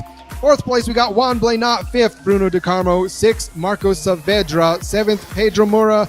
8th, Gaston Kulavi. In 9th place, Pedro Dean. And rounding out in 10th, we have Ayrton Ruitman. So a lot of those guys, we got to see great battles going on at the front of the pack all day long. But like we said, folks, make sure not to go anywhere, because here very shortly we have another great race on our hands. Like I mentioned, LMP2 cars coming up at Fuji Raceway. In the meantime, make sure to check out all of our social medias, catch up with us. I think I might be hanging out here in the chat too. So anyone that's still out on the chat-in break, you know, we love to hear from you. We love to talk with you guys as well. So we will be back in a few minutes.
We go racing for heat number 1 here in Austria. Over AMX 20 in towards the nicking out a curve, bumping and banging and into the wall. That is a horrible crash. That's a huge lunge from Gaston Calabi, and he's made contact with, I believe, oh wow, it's a chaotic moment here. No slipstream in front for either car, and you can just see Pepe Silva pushing Florian Lavigra right over. Here we go then, Valera, he looks left, he looks right, he's getting through the right hand side, which is the inside going 8 to 10-3. it is. This is the crucial moment in this race. It's looking like it's only going one way. David Dot is going to take the race lead. Heading into the second half of the season, the Hungarian of David Dot has driven a masterclass here with the early pit stop. Not the ideal strategy, but an ideal race winner and an excellent performance.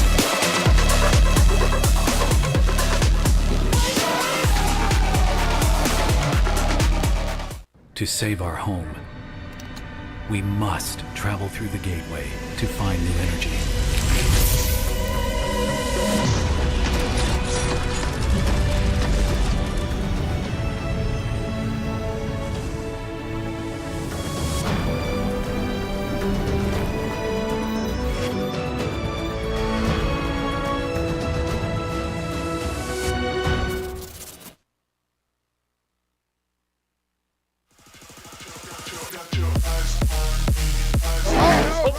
Miranda Peter Zuba into the wall. It's actually Valero. Valero's actually gone off into the barriers coming up to the cutting. David Todd making his way back up has already climbed 7 positions.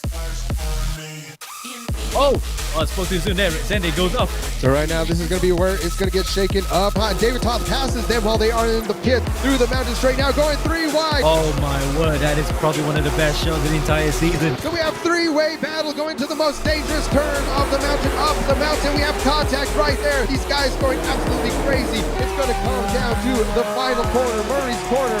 Who is going to have to lead? We may have a drag race to the finish line on our hands, folks. You see David Todd right now going into the pit lane.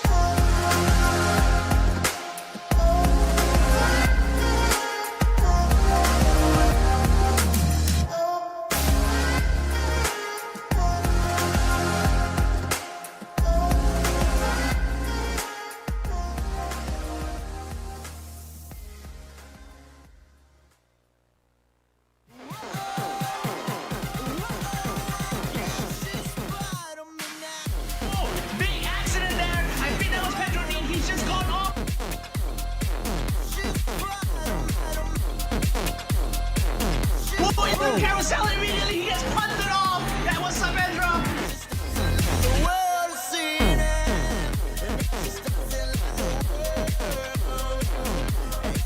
Aguilar, he's gone off, he's been tapped, and he's into the barriers. Oh, the rejoin. Oh, no. Dean. Oh, Pedro, Dean. Oh, Chris Lawler does have the inside track for the Swiss left. If he's able to make that pass happen, he might be able to cut away Victorino. He does make that pass, and he makes it clean as they come into the right hand. And this is it. Chris Lawler seizes the opportunity and makes it. And just as the end, the rain comes to put a pin onto the end of the race, and Chris Lawler takes it.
We are back at the foothills of Mount Fuji in the beautiful Oyama, Japan. Everybody, welcome back to Season 5 of AMX Global Racing, the AMX Sim Racing World Championship, where today we are out here at the Fuji Raceway in the Dallara P217. That's right, the great LMP2 car of iRacing. I am Kevin, and joining me in the booth today alongside is Damon.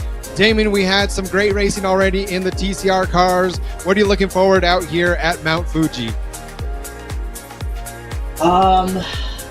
Man, this is the first time I'm ever going to do commentary on Fuji and on these cars as well. So it's a new experience for me, and I'm really looking forward to seeing what happens later on in the race. We've got a bunch of the same drivers coming in from the last race, so definitely going to see how they end up handling these machines. Absolutely. And in between last race and this one, got to just give a shout out to everyone. So huge shout out to the chat, and as well, make sure you guys head over to all of our socials. Check it out there. Follow us on everywhere from Instagram to TikTok to X. We post some of the great highlights, some of the updates about what's coming, especially now with only a couple of weeks left in the season. We are in the penultimate week of Season 5. So we're going to definitely be having a lot of stuff going on there. So make sure to stay tuned for that. But today, before we get into our race out here at Mount Fuji, like I said, we have been here. We only have until next week, and things have been heating up in the championship, especially from last race earlier on today. Well, we've been out here since May 25th, and we're going all the way into August 18th with this season's prize pool of $15,000 plus next level racing gear. Our qualifying goes as follows, our race format for AMX5 iRacing, with a 20-minute qualifier followed by a top 15 reverse grid, going into heat number 1 of 20 minutes, followed by a second top 15 reverse grid, going into that final heat number 2 of 20 minutes. And out here, for all of our drivers out on the track, driver cams are required. You can get the link via our AMX Discord or on our website. Payouts are done in balances over $100 every single month. So once you hit that $100 in your account, expect that money headed your way. And we are out here this season every single Saturday and Sunday. If you want to get in on the races, like we said, we're here till next week and we'll be wrapping it up. Feel free to head over to amxrace.com, get the rest of the schedule, as well as sign up and get out here on track with us. Like I mentioned, we are out here every single Saturday and Sunday, starting at 5:50 p.m. GMT. So right there, Greenwich Mountain Time. Make sure to translate that over to your own time zone. But 5:50 p.m. GMT every single race, with every other weekend with the reintroduction of AMX 0 starting at 5:50 p.m. Sundays, followed by AMX 20 at 7 p.m. So like I said, that is every other week. We have that every other week. We are here still with Assetto Corsa Competizione now, which will be coming up tomorrow. So make sure to tune in tomorrow for that as well. But our prize pool goes as follows for our AMX5 iRacing events. We have our qualifying getting first place, $15, followed by second place, $10, third, $9, and all the way down into 15th place, followed by that top 15 reverse grid. Once we hit heat number 1, the points are the same, with the addition of the fastest lap getting a couple extra dollars added on, and the same goes for heat number 2. So out here at AMX5, you must have a minimum I rating of 2,000 to get out here on track to get into that total prize pool of $250. So like we said, great prizes out here being won. I know a lot of the drivers doing great, especially what we've seen out there. So expect to see more going on. But speaking of points, here is our current top 10. And one thing that we can see starting in 10th place, we had earlier on today, Corentin Guinez showing an absolute crazy amount of speed in the TCR car, showing why he is one of the best in TCR. He has been out here 6 times this season and won 5 of those 6. So I'd love to see, hopefully next season, we are able to see Corentin Guinez out here a lot more, see where he ends up on those standings, give the top guys a run for their money. But continuing on, we have 9th place, Toby Soriano, Dino Filippa in 8th, Ralph Benitez in 7th, Evandro Dantas in 6th place. Coming at 5th place, we have Pedro Dean. In 4th place, we have Gaston Kulavi. And your top 3 right here, battling it out all season, we have 3rd place, Jackson Asenge with 534.5 points. Second place, Bruno De Carmo with 549.5. And sitting in that top spot, still holding on to it, Gael Valero with 607 points. So after the last race, him able to just barely squeeze out a few more points in that lead. So we have this race as well as next weekend to come along. We'll see how he does today, how he does next weekend, if he's able to walk away a two-time, well, repeat champion from last year. Last year, we seen him walk away with the championship. And speaking of walking away with championships, like we said, our friends over at Next Level Racing, the champion will be walking away with a GT Elite cockpit as well as an ERS 3C to go along with that. So huge shout out. Someone made the joke, I know Damon too, about, hey, you might have to send that to someone else since he won last season. What's he going to do with all this gear?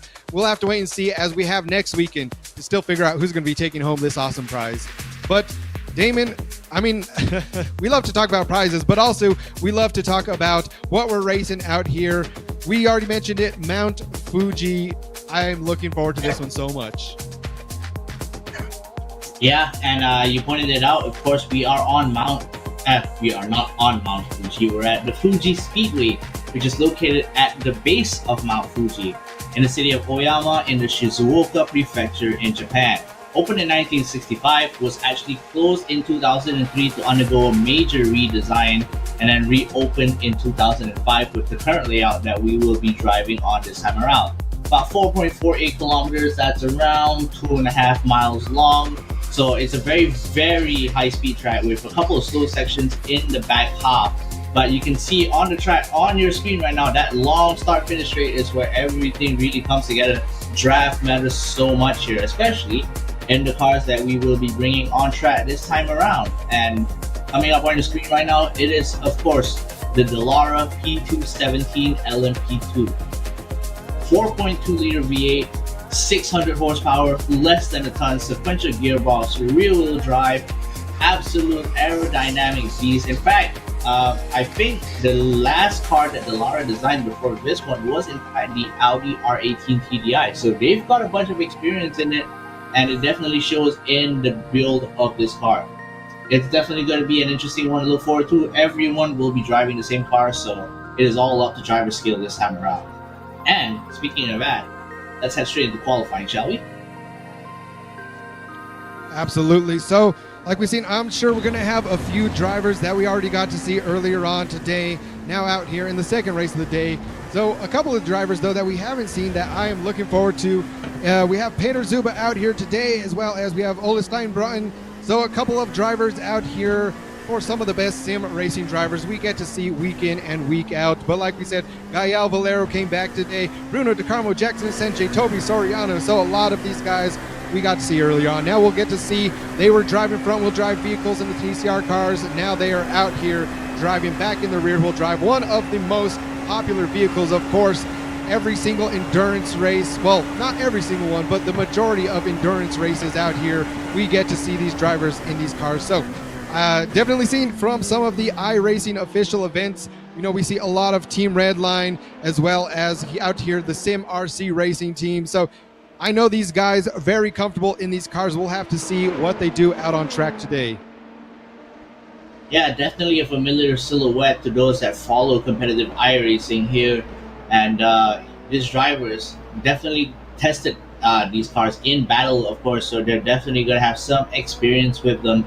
But it still doesn't detract from the fact that these cars are very fast. They can be pretty unpredictable, especially in the low speed section. And you can see just how stiff they are, bouncing over the curves. And taking the curves is going to be one of the big talking points of this track as these cars are going around. This Fuji redesign, of course, made very prominent by its appearance in Gran Turismo 4. I think most of us remember the old layout quite fondly, but this new layout is nothing to sneeze at as well. And with the notable exception of the fact that there's no chicane for this layout.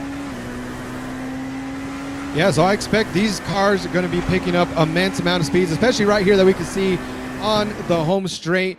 Just an absolutely crazy long straight right there. So I know that is where a lot of drivers are going to be looking to make their moves today. Going into turn one, we'll see the door-to-door action that we have. We'll see how close these guys can keep it without keeping it off the track. But now, looking at the timing screen, so it's still Peter Zuba up in first, and now Ralph Benitez able to get a bit of a faster lap, getting into that second place position. So we'll have to see these guys. Like I said, a lot of these drivers seem to be a little bit more comfortable in the LMP2 cars than they may have been in the TCR cars earlier.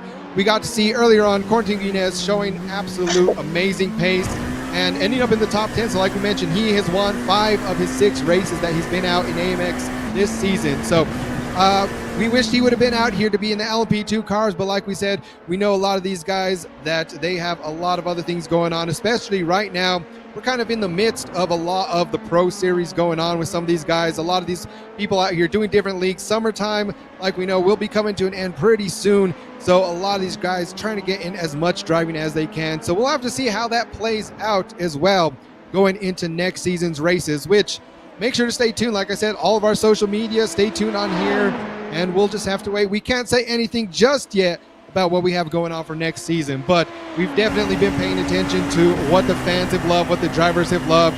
Definitely this season with the introduction of AMX 20, it has been absolutely some of the best sim racing probably on any platform out there for AMX 20. So definitely looking forward to what next season has, but we'll have to keep waiting. For now, we're back out here qualifying.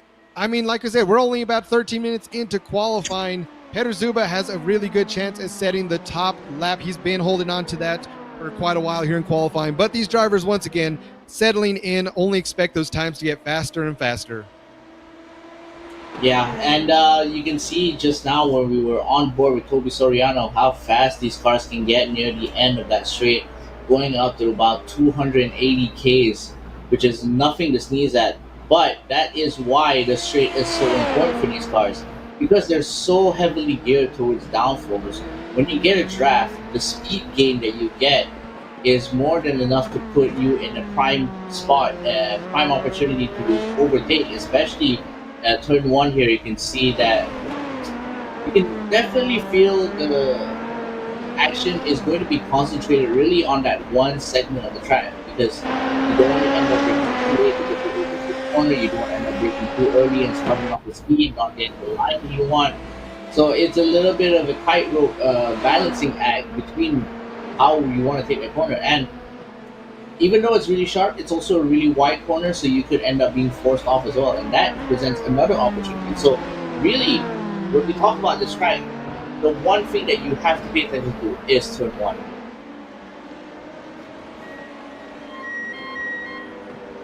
So here we go. A lot of the drivers now heading back into the pits. So pit lane getting pretty busy. We'll have to see if these drivers, like I said, just kind of settle down just a little bit, maybe review of what they were kind of doing. Some of these guys out here, of course, with their teams on the comms, giving them a few pointers, trying to really see, all right, what is going to be the strategy for today? As we see Bruno De Carmo now up into second place, Toby Serrano in third, Ayrton Reutemann looking at a lot of these times right now, so just kind of going over all of the total times. A lot of these guys, the majority of them being under a second in time from each other. So all the way up to 12th place, these guys are just under a second, your top 11 drivers. So I think that is definitely a preview of what's to come with your top 3 drivers. So right now it looks like second and third place extremely close, only 0.02 of a second separating them, as well as Peter Zuba only about 0.06 of a second to hold on to that lead. And as I say that, he is able to improve on his lap time. So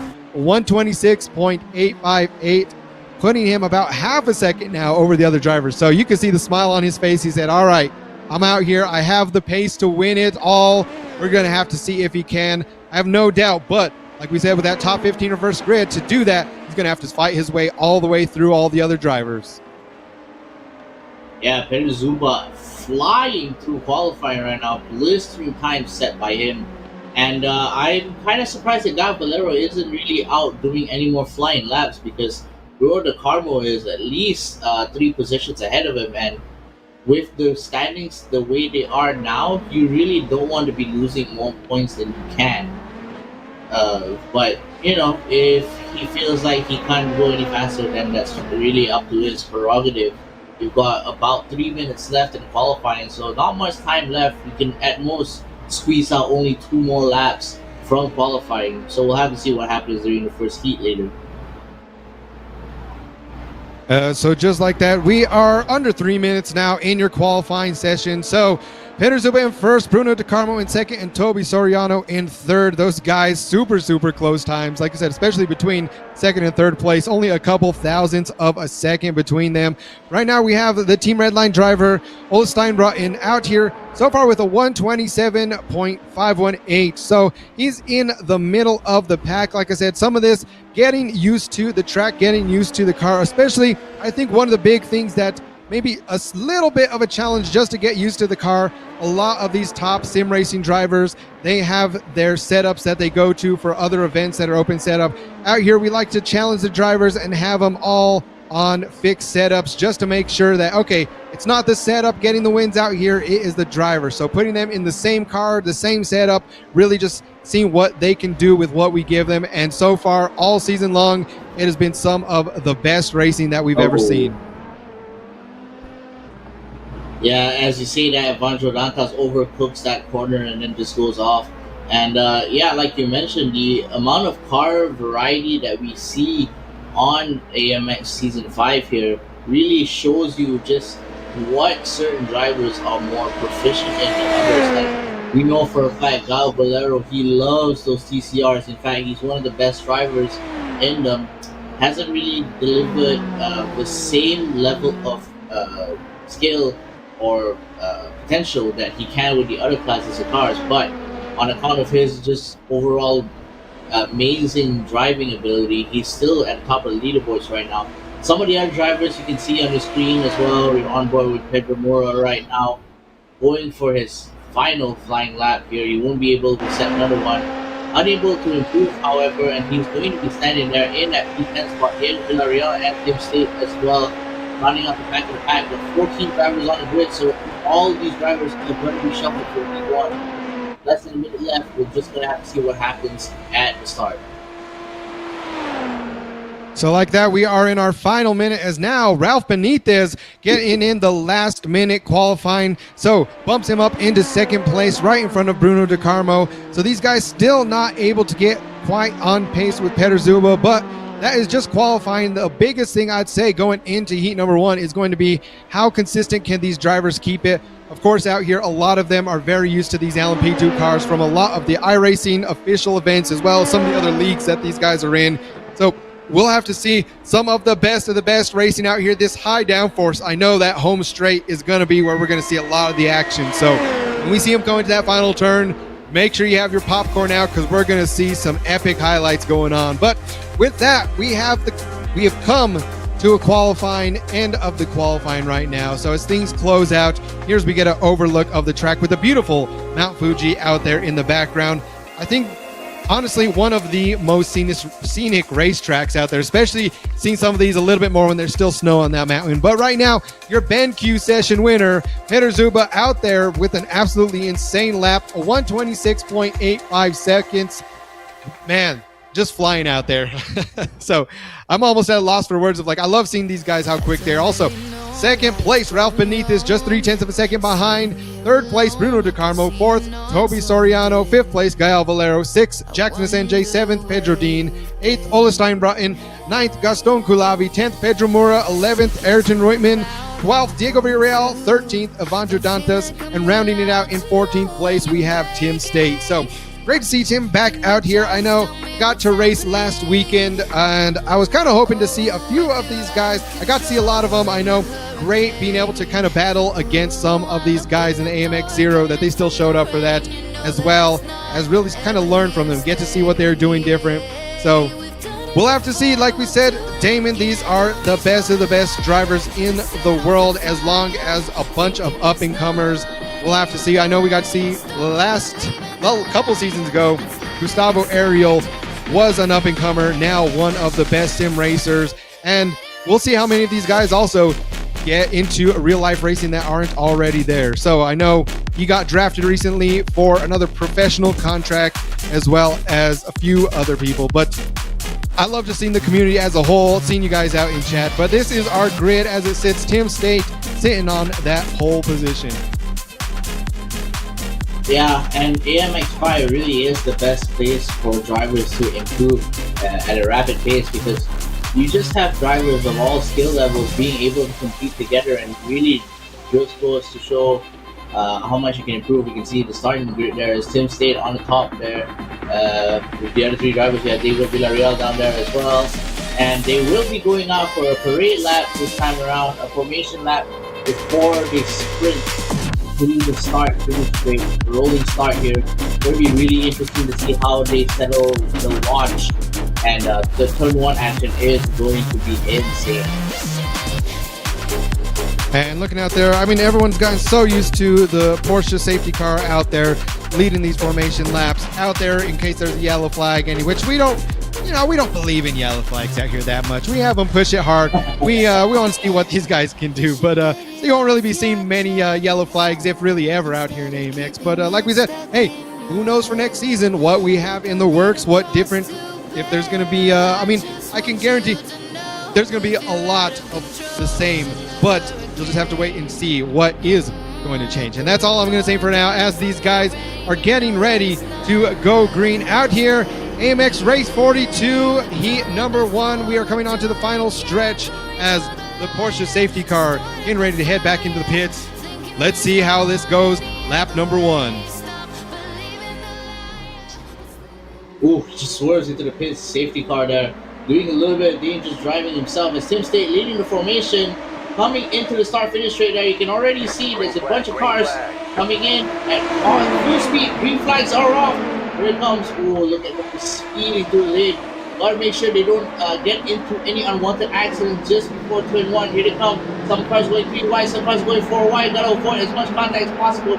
Relatively easy due to how wide turn 1 is. It looks like it's clean so far, but I don't want to end up jinxing it, so I'm just gonna keep talking, making sure that nothing really bad happens. Tim State holding on to that lead for the time being. Aaron Royce just behind it with Vanto Datas in the top drivers that we're looking at right now is Kyle Valero, Arnold Jackson Rossetti, and Perezumo.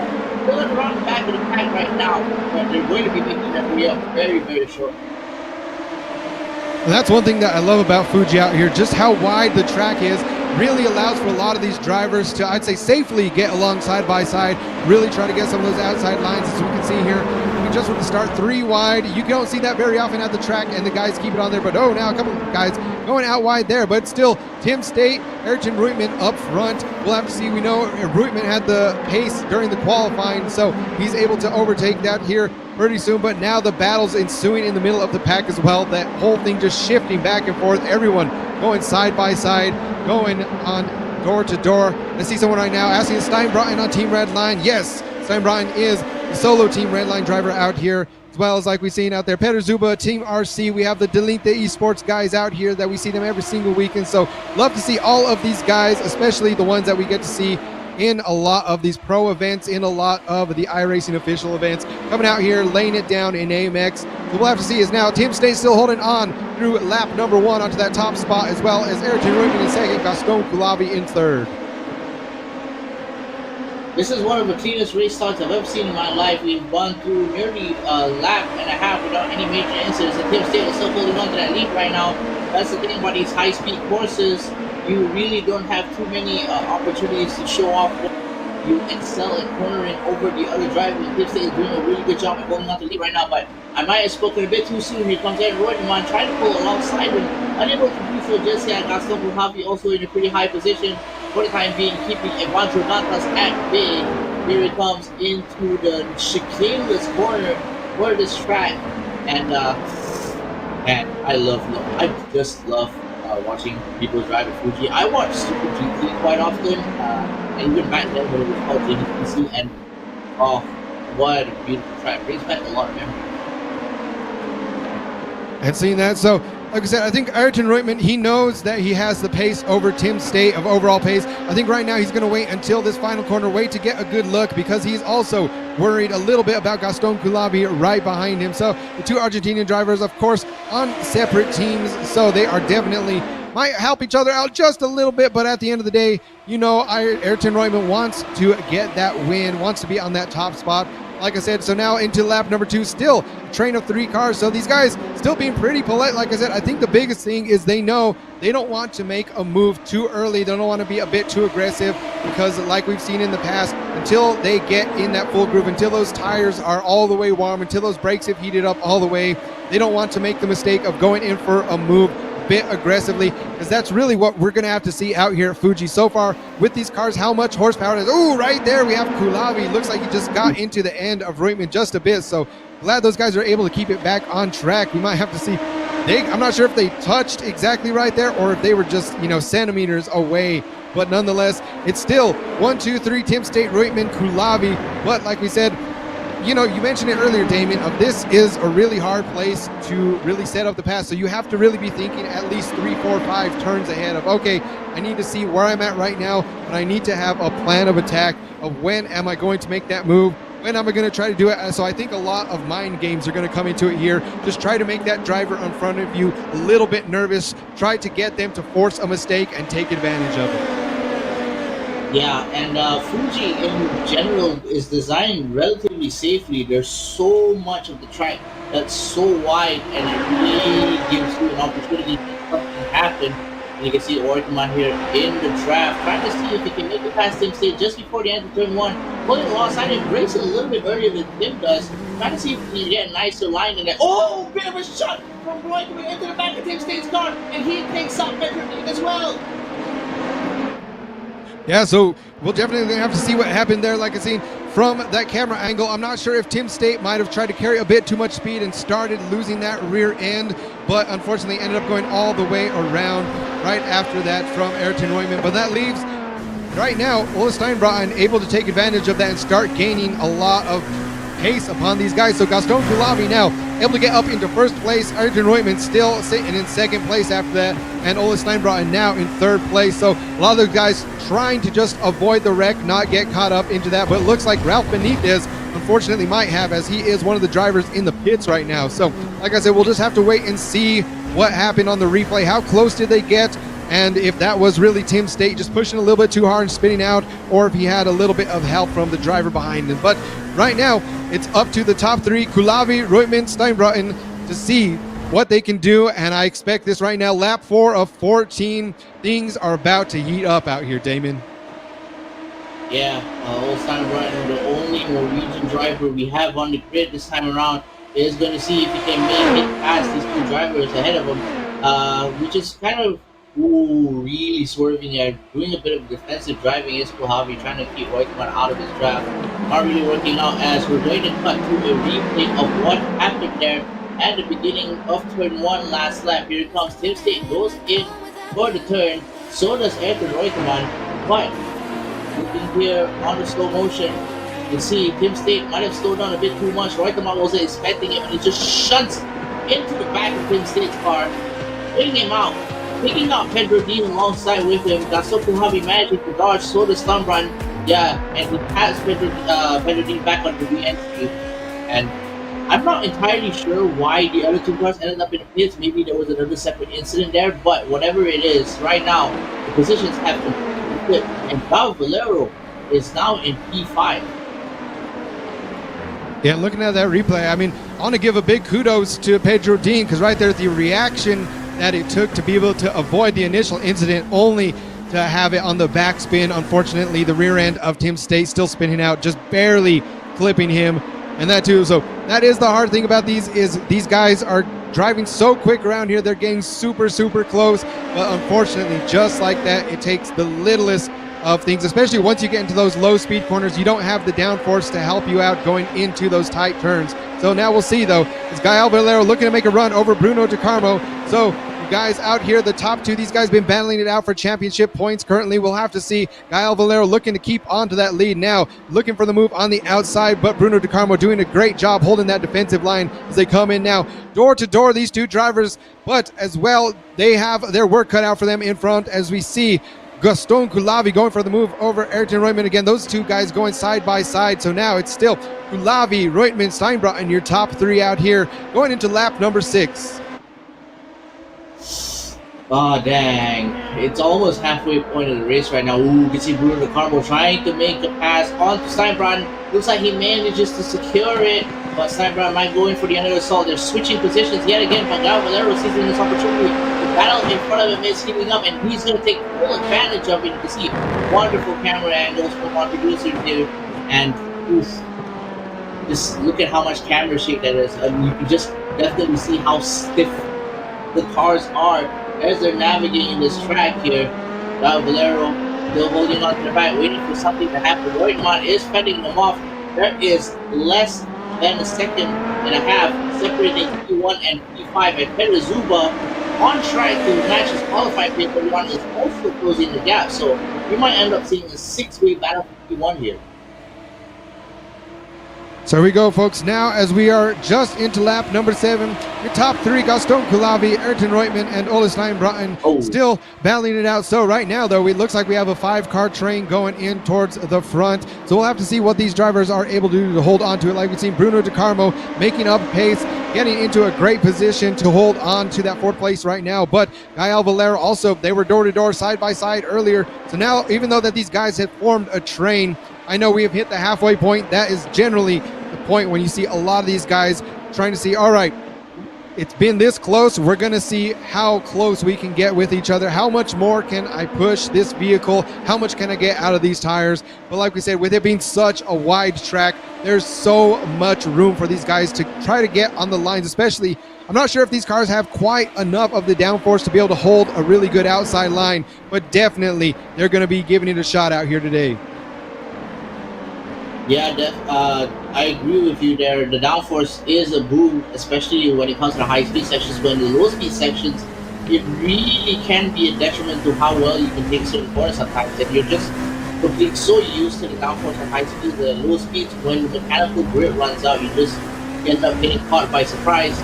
These drivers, however, as they're back onto the final start finish straight, we're past the halfway point of the race so far. Doesn't look like any major changes in position is incoming. As a matter of fact, the top 3 are pulling away from the cars of Bruno De Carmo, Perezuba, and Gael Valero, who actually lost the position to Perezuba. I'm kind of wondering what actually happened there. Did Gael Valero end up making a mistake on one of the low speed corners to give Perezuba time to catch up? Well, whatever it is now 2 separate battles, one for P1, the other one for P4. And just to keep in mind where we were in our qualifying, is right there, getting a little bit squirrely right there, but we did have Perezuba was able to set the fastest in qualifying, so we'll have to see. Even though he is currently in 5th place, we know he has the pace to get out here, get back up onto the podium. Well, like we said, Bruno De Carmo 3rd in qualifying as well, so it's going to be a really, really close battle. Those guys were only about a half a second off of their best lap times out here, and so far looking, unfortunately, Ralph Benitez, who had the best or still has the best lap time in here, unfortunately now sitting at the back of the pack. So just like that, although you are one of the fastest drivers, you can't always expect what might happen out here on track. Sometimes you have an incident and there goes your heat. So we'll have to see Ralph Benitez if he can come back for heat number 2 and get back up onto the podium. So as well as now we see another driver heading into the pits, so that looks like that's going to be Toby Soriano as well. So few drivers hitting the pits. We are now, like you said, just over halfway through this race. Gaston Kulavi still sitting in 1st, followed by Ayrton Reutemann in 2nd and Ole Stein-Broughton in 3rd. So unfortunately, right now there is a little bit more of a gap between them. You can see right there, they're pretty even as far as Sector 1, Sector 2, Sector 3. So kind of going the flip-flop back and forth between Kulavi and the 2 drivers right behind them. So they're going to have to really push just that much harder if they want to overtake into 1st place. Yeah, when the cars are all the same, it really boils down to driver skill, how you handle the pressure, how you determine braking and exit points and the apexes. There's a lot of factors to consider when it comes to setting a fast lap as well. And these drivers are all very, very consistent and fast drivers. So they're all fast in the same aspects on a track like this. Really, the only prime overtaking spot is turn 1, because that is really brave to come in there and try to make a dive there.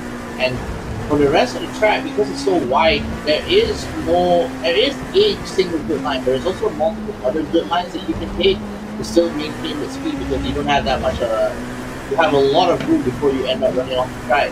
And Steinbroughton here actually closing the gap a little bit between the front 2 finisher running podium of Gaston Kulavi and Edward Reutemann. hasn't really been able to make any headway so far, and might end up getting a little bit desperate here at the end of the first heat. So there we see. So now lap number 10 of 14. It's been more of the same for the last few laps. Like I think right now it's looking, these guys, they're getting just ever so close. So like you said, just going into turn one, you want to see how late you can be on the brakes. But when you have drivers this good, it's going to be extremely, extremely similar. Like we said, with only a couple of hundredths difference in their times through some of the different sectors.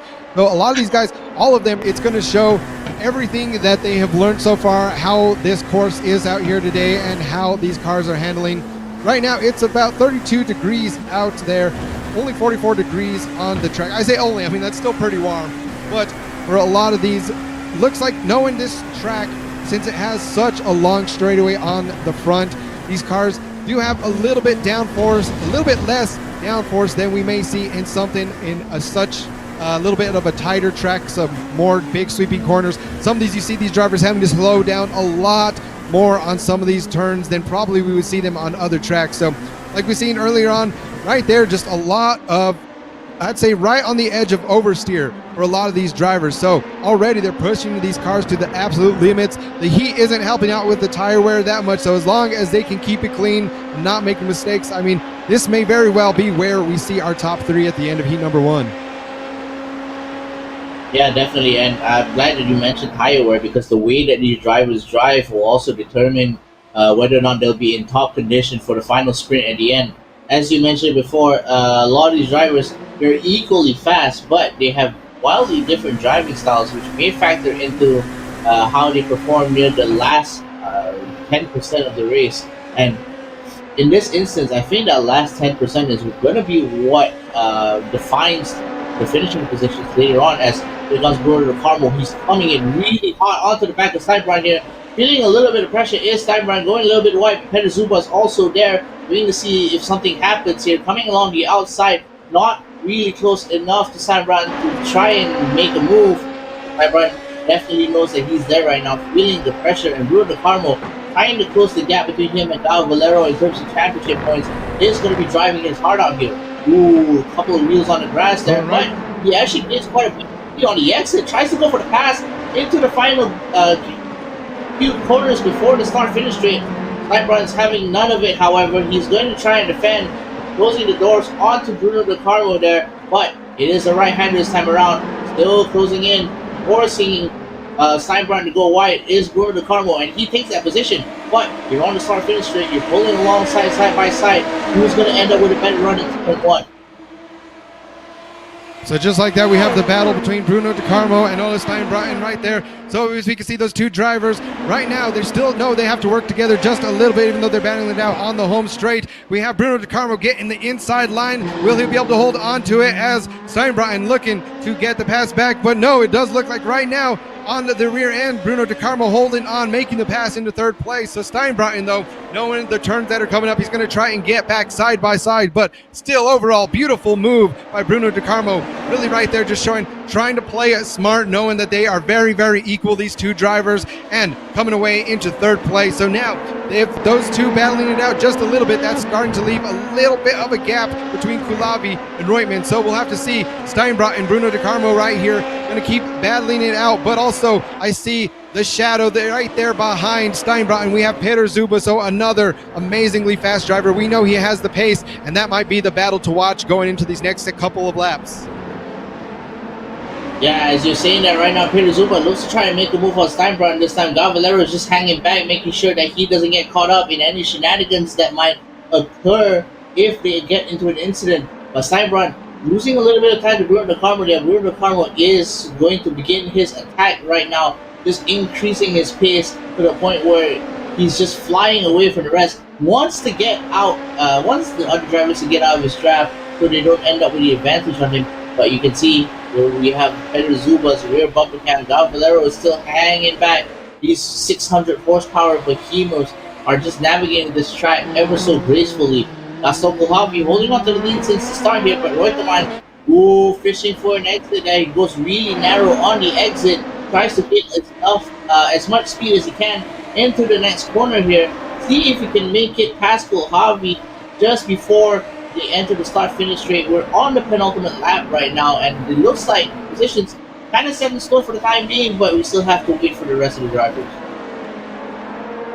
Right now, too. So we'll just have to see, like you said, about a lap and a half left still for Gaston Coulibaly to hold on, but Ayrton Reutemann is showing that he has been pushing it just a little bit harder now. Those guys, they're not too worried about Bruno De Carmo from what it looks like. They're trying to just focus on the race. And ooh, right there, you can just see how aggressive that curbing is on the inside. So now Bruno De Carmo, though, right on the rear end of Ayrton Reutemann. So he knows that he's happy with the podium already, but he's going to do everything in his power to get up one more position, trying to get over that. So now we might have a three-way battle going into the final lap. Like we said, a lot of this has come down to the exit that these guys can get going on from the final corner into the home straight. We'll have to see the pace that they have. I think right now we've kind of noticed from earlier on, if these guys aren't already nearly side by side going to the home straight, then that might just be it for the move. So right here, Ayrton Reutemann going to have to pull out something out of his hat if he's going to want to do that, forcing Gaston Coulibaly to take the inside line. So now going to the outside, these guys are going door to door. So will he be able to do? He has to hold around on the outside with Coulibaly going to the inside. Oh, those guys literally door by door, but now still Coulibaly just able to hold on to it. And right now, Reutemann having to just fall back. So that might have been his opportunity right there. He's just going to have to wait for Coulibaly to make a mistake. Yeah, Coulibaly doing a really good job defending that position, getting back the inside track onto the left-hander, and just pulling away. Pérez Zuba, on the other hand, still battling with Gallo Valero just a little bit. No, actually, I take that back. Gallo Valero suddenly dropped a second behind everyone else. So Pérez Zuba is dealing with Steinbrand here. Ooh, a little bit squirrely is Reutemann there. I think he got a little bit of a love tap with Bruno De Carmo. Bruno De Carmo is driving his heart out. He wants to make it past these two drivers. Podium is not enough for him. It goes for the pass on to Reutemann. Makes it clean. Goes for the dive, however. Scrubs off quite a bit of speed on the exit. Reutemann unable to seize the opportunity for the switchback. Bruno De Carmo jumps up to P2. He only has one driver in his way right now, but we're already on the final lap. We're moving to start finish straight. And here comes Steinbrand to make a move on to Reutemann. Reutemann jumping 2 positions. Here in the back half of the race, he's not going to be too happy with that, especially after what happened during race 41 earlier today. But he's going to have to settle for P4 right now, and 2 big moves just before the end of the race. Great drive from Steinbrand and Bruno De Carmo here. And just like that, so like we said, it isn't over until it's over, and that was proven right there as Steinbrand able to make the podium, getting back up into the 3rd place. Bruno De Carmo getting up into 2nd. So, like I said, unfortunately, it looked like Ayrton Reutemann was gonna be able to hold on to that 2nd place, but it's the smallest of mistakes being made, trying to push it, trying to battle out with Coulibaly. We see him going into the white flag, those two battling it out. He did everything that he could to try to get the win, but unfortunately pushed it just a little bit too hard, started getting a little bit squirrely, and the drivers behind him took advantage of that, able to move up in the placing. So right now, that's going to be good news, especially for Bruno De Carmo, as he has been trailing Gael Valero in the overall points. Now, able to just get a few more tacked onto his overall record. So, we'll have to see. Great finish going out of heat number 1. I can expect this to continue into heat number 2 as we await the official results from heat number 1 to come in. But it looks like Kobe Soriano, who was out early in heat number 1, will be getting the pole for heat number 2.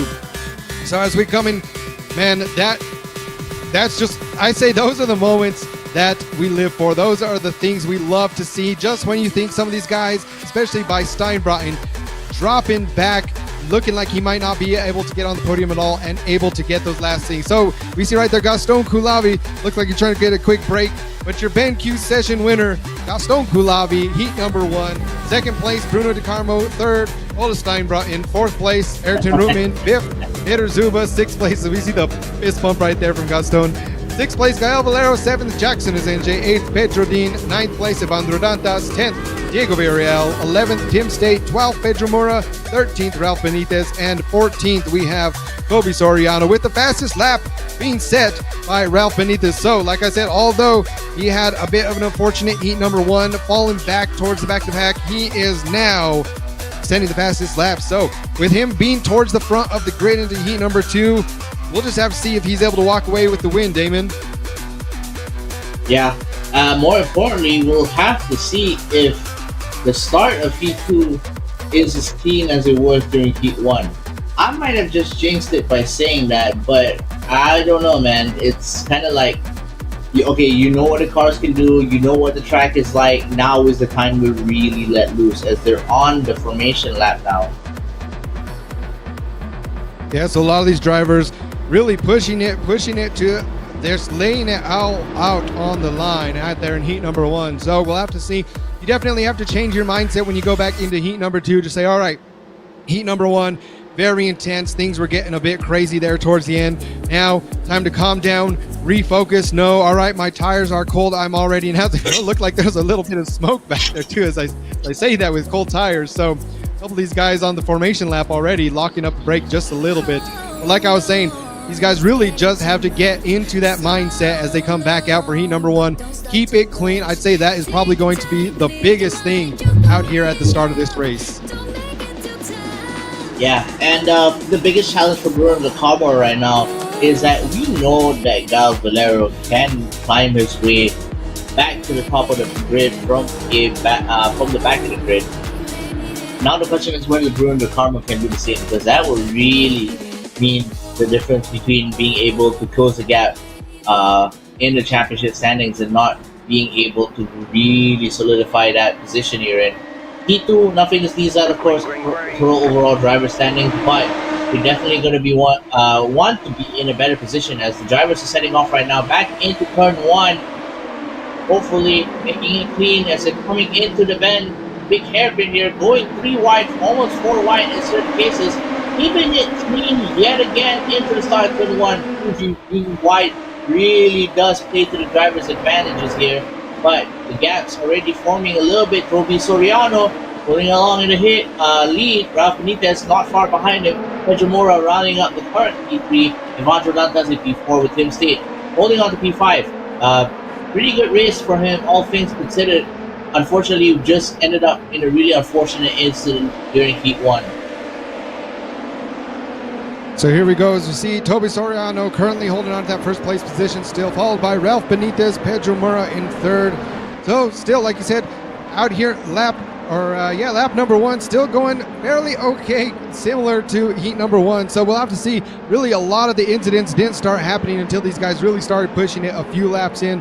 But again, right there, Tim State holding on to that 5th place position. He was doing pretty well defending, but like we said, just got a little bit of a tap in that first race. So I would have loved to see how well Tim State could do it. And unfortunately, after that, spun out and got sent to the back. So we'll see how Tim does out here in heat number 2. And right now, Pedro Dean, another one to look out for, currently in 9th place. So usually a lot of these we don't see as, whoa, those guys getting extremely close right there, literally touching fenders. So was the Pedro Dean, and whoa, let's go to right there. No, behind him, it looks like getting taken out. Oh, no! We have right there Pedro Dean getting taken out once again out here in heat number 2, able to get back on, but Ayrton Reutemann getting the worst out of that. We've seen him get tapped just a little bit right there. He tried to save it, but unfortunately it was just too much. That rear end was getting too gone on that high-speed straight and just getting sent into the wall, barely taking out Pedro Dean in the thing. So, man, having such a great race in heat number 1 to ending up like that out here in heat number 2, it's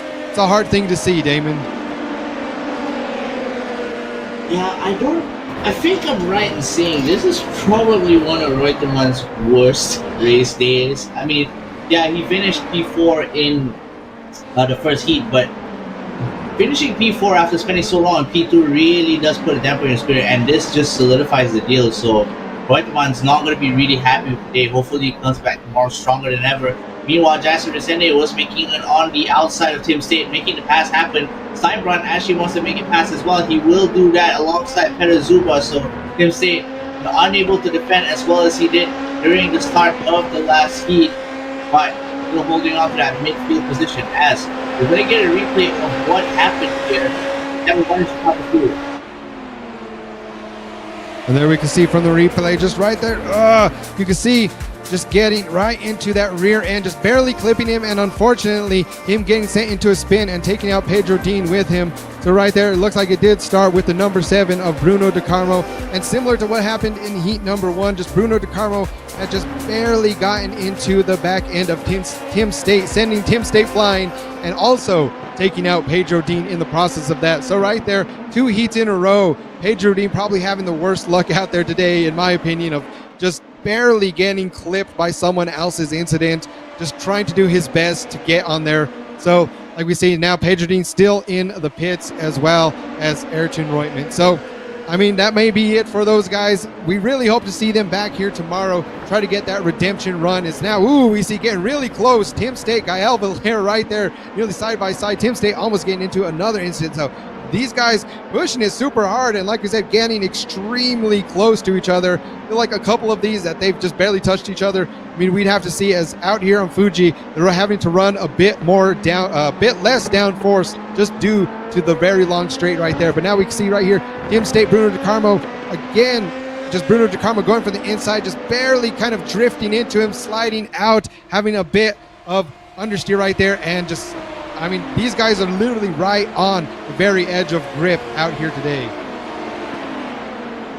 Yeah, definitely. And I don't want to mention this, but I do have certain nicknames for like drivers, just so I can really get a handle on who's who and what I can really talk about them. I have Dal Valero here as TCR expert, and Brandon Guinness as he always wins when he shows up.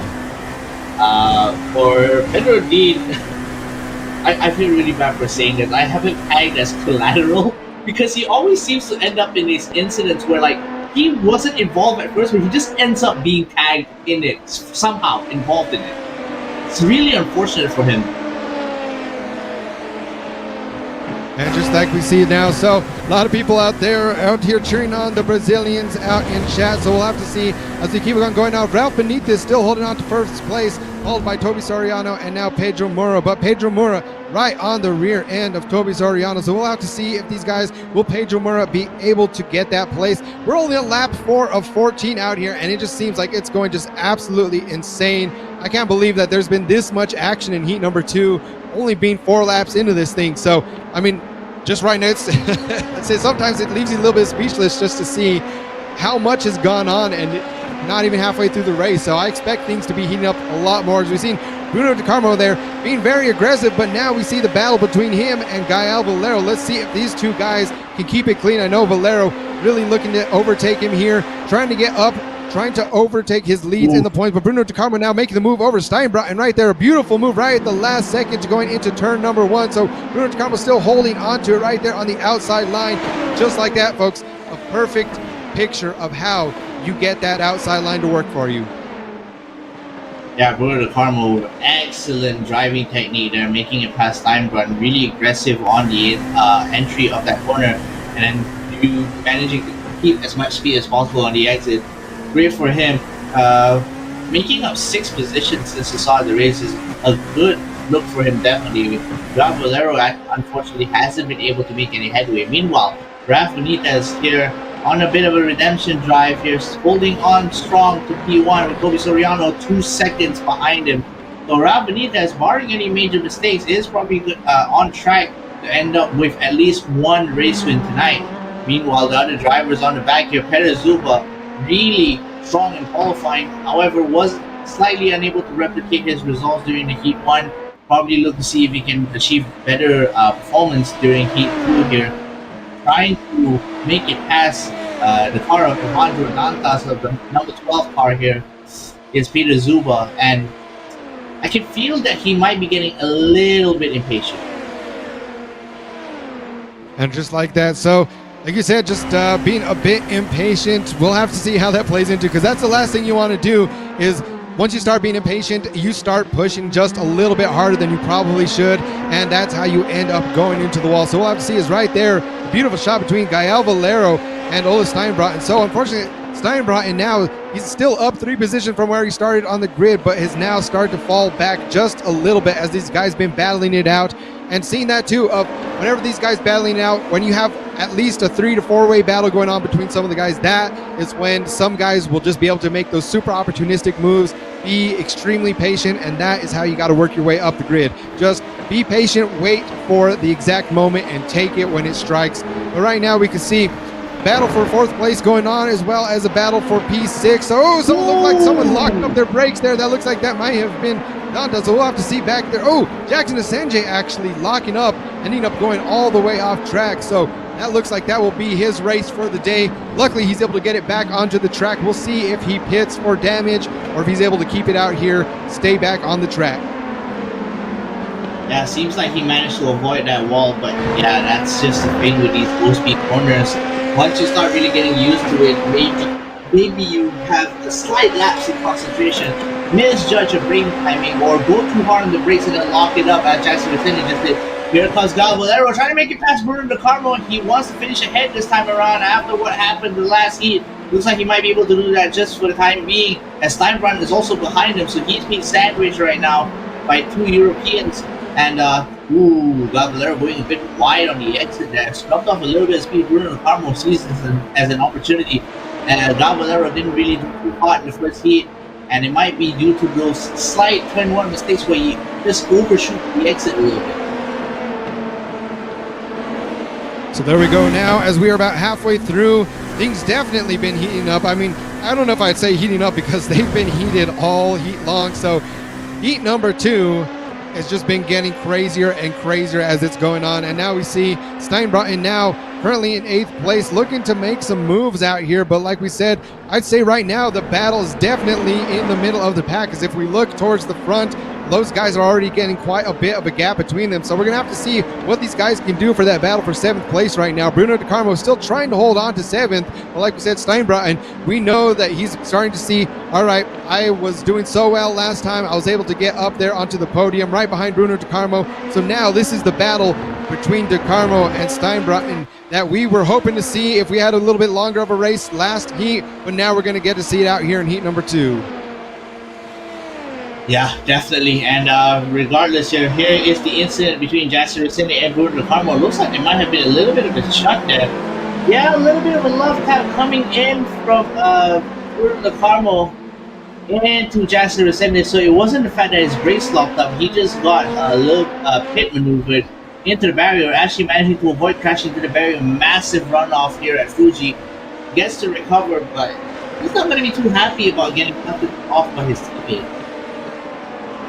Yeah, and after that, especially that happening multiple times, not just during the races today, but multiple times in this heat, that Bruno DeCarmo, like we said, he's just driving just quite a bit aggressively. I mean, there's really no other way to put it. You know, he is a great driver, but in days like this, man, he's pushing it very, very hard.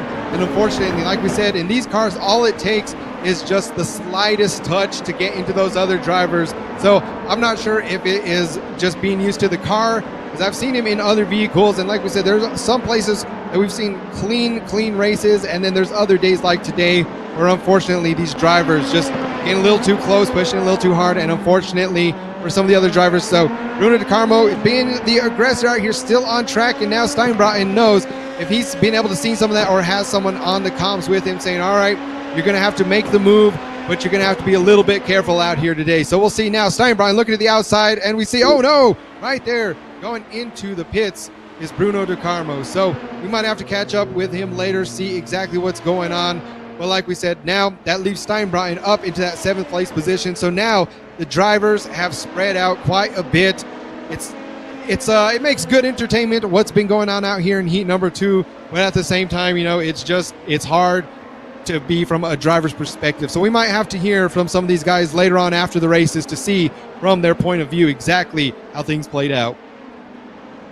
Yeah, it's unfortunate that Bruno DeCarmo ended up entering the pits. Maybe he was there to repair some damage, but Valero gonna be jumping for joy in his chair right now, because the gap between him and Bruno DeCarmo is to the point where he's gonna be really, really comfortable going into tomorrow's races.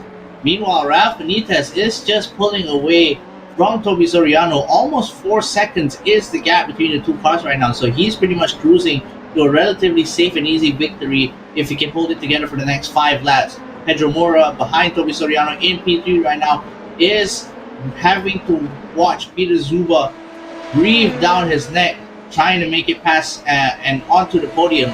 Meanwhile, the cars behind him, Evandro Dantas 3 seconds behind, Valero half a second behind that. Instead, trying to see if he can make another position higher than he did last race. And yeah, Peter Zuba aside from everything, not really being able to match his qualifying pace previously, it's going to be definitely a little bit frustrating, but keeping it under control so far. So there we go. So now we are in lap number 10 of 14, and now Soriano has his work cut out for him. As we can see, the sector times, the guys right behind him, they have a little bit better pace, so he's going to definitely be trying to cut out something. He's going to have to pull off one of the best defenses of his career out here if he wants to hold on to that second place position. But like we're saying right here, Pedro Mura and Peter Zuba, also these guys starting to battle it out just a little bit, so that might take the heat off of Toby Soriano.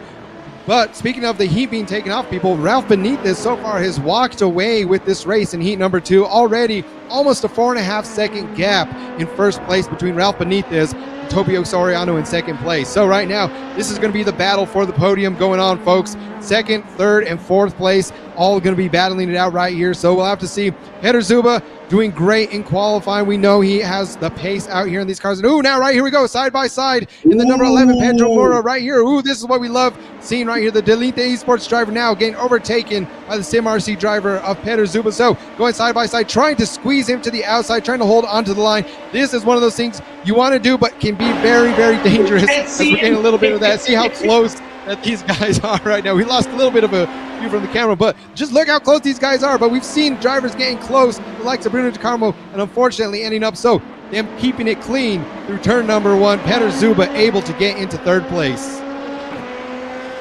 Yeah, he clutched it out. Really got a nice exit onto Pedro Mura here. Pedro Mura really couldn't do anything there. Peter Zuba now on track to finish on the podium. But I get the sneaking suspicion he's going to be hunting for even more than that. He's currently less than a second behind Toby Soriano here. With 3 laps remaining, that's not a lot of time difference between these two drivers. So, again, anything can happen. Meanwhile, here near the back here is Diego Villarreal and Tim State trying to contest with each other for that P9 spot. They're definitely not really the fastest drivers, but they are very consistent in their performance and very much improved from previous races they've had. So this battle is going to be really interesting to look at as well. And looking at that too, I noticed this looks like this might be the first time, at least since I've been on broadcast, that I don't see Tim State wearing his VR. So now Tim State changing his sim rig setup just a little bit. We might have to reach out to Tim and see what the decision on that was. Like we said, we've seen him a lot. He was our resident VR driver for quite a while, but has since switched over to a different sim rig. So like we said, we'll have to see with Tim what is the strategy on that. I'm not sure if that might be helping him out here. I mean, he has done a very good job. But like we said, we've seen Tim, you know, it's all those small improvements over time, making him a better racing driver. So out here, you know, he is right now a little bit less than halfway in the pack, currently sitting in 9th place. But like we said, the battle will insist with those guys, as now Evandro Dantas and Steinbrotten also another battle in the middle of the pack. So let's see what's going on. Dantas, the other Brazilian driver. So like we said, we have a lot of Brazilians out here on the track today showing what they can do. Most of them we see out here from the Delinte Esports, but as well the other teams here. So see on the time screen, it's the Four Brothers Motorsport. I'll have to get a better look at the livery to see if that is still the livery team he is running with right now. But nonetheless, doing a great job holding off the Team Redline driver of Ole Steinbrotten. And now we can see the battle for P9 picture-in-picture as well. I mean, we got to see a great battle towards the front of the pack in heat number 1. This time there is quite a bit of a gap going on from them, but like we said, out here at AMX, we know no matter what place that they're in, there is going to be door-to-door action throughout the entire grid.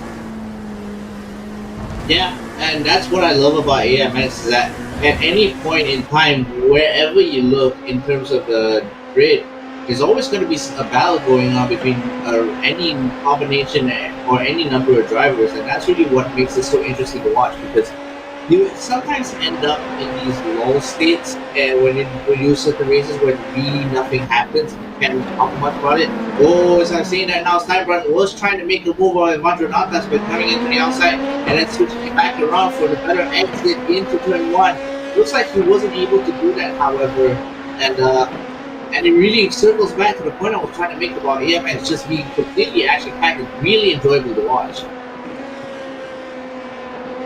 And so here we go. So like we said, I mean, things are definitely heating up, just not quite in the way we expected. Now it is between Dantas and Steinbratton. We've seen earlier on Steinbratton moving up in positions and then falling back down, so we'll have to see exactly how things are going. I see people out there in chat cheering him on, so we'll just have to wait as we have about a lap and a half left out here in heat number 2. Who's going to come on top? We've seen last heat Steinbratton doing an amazing job with the last couple of laps, gain over, and we'll have to see if he's able to do it again.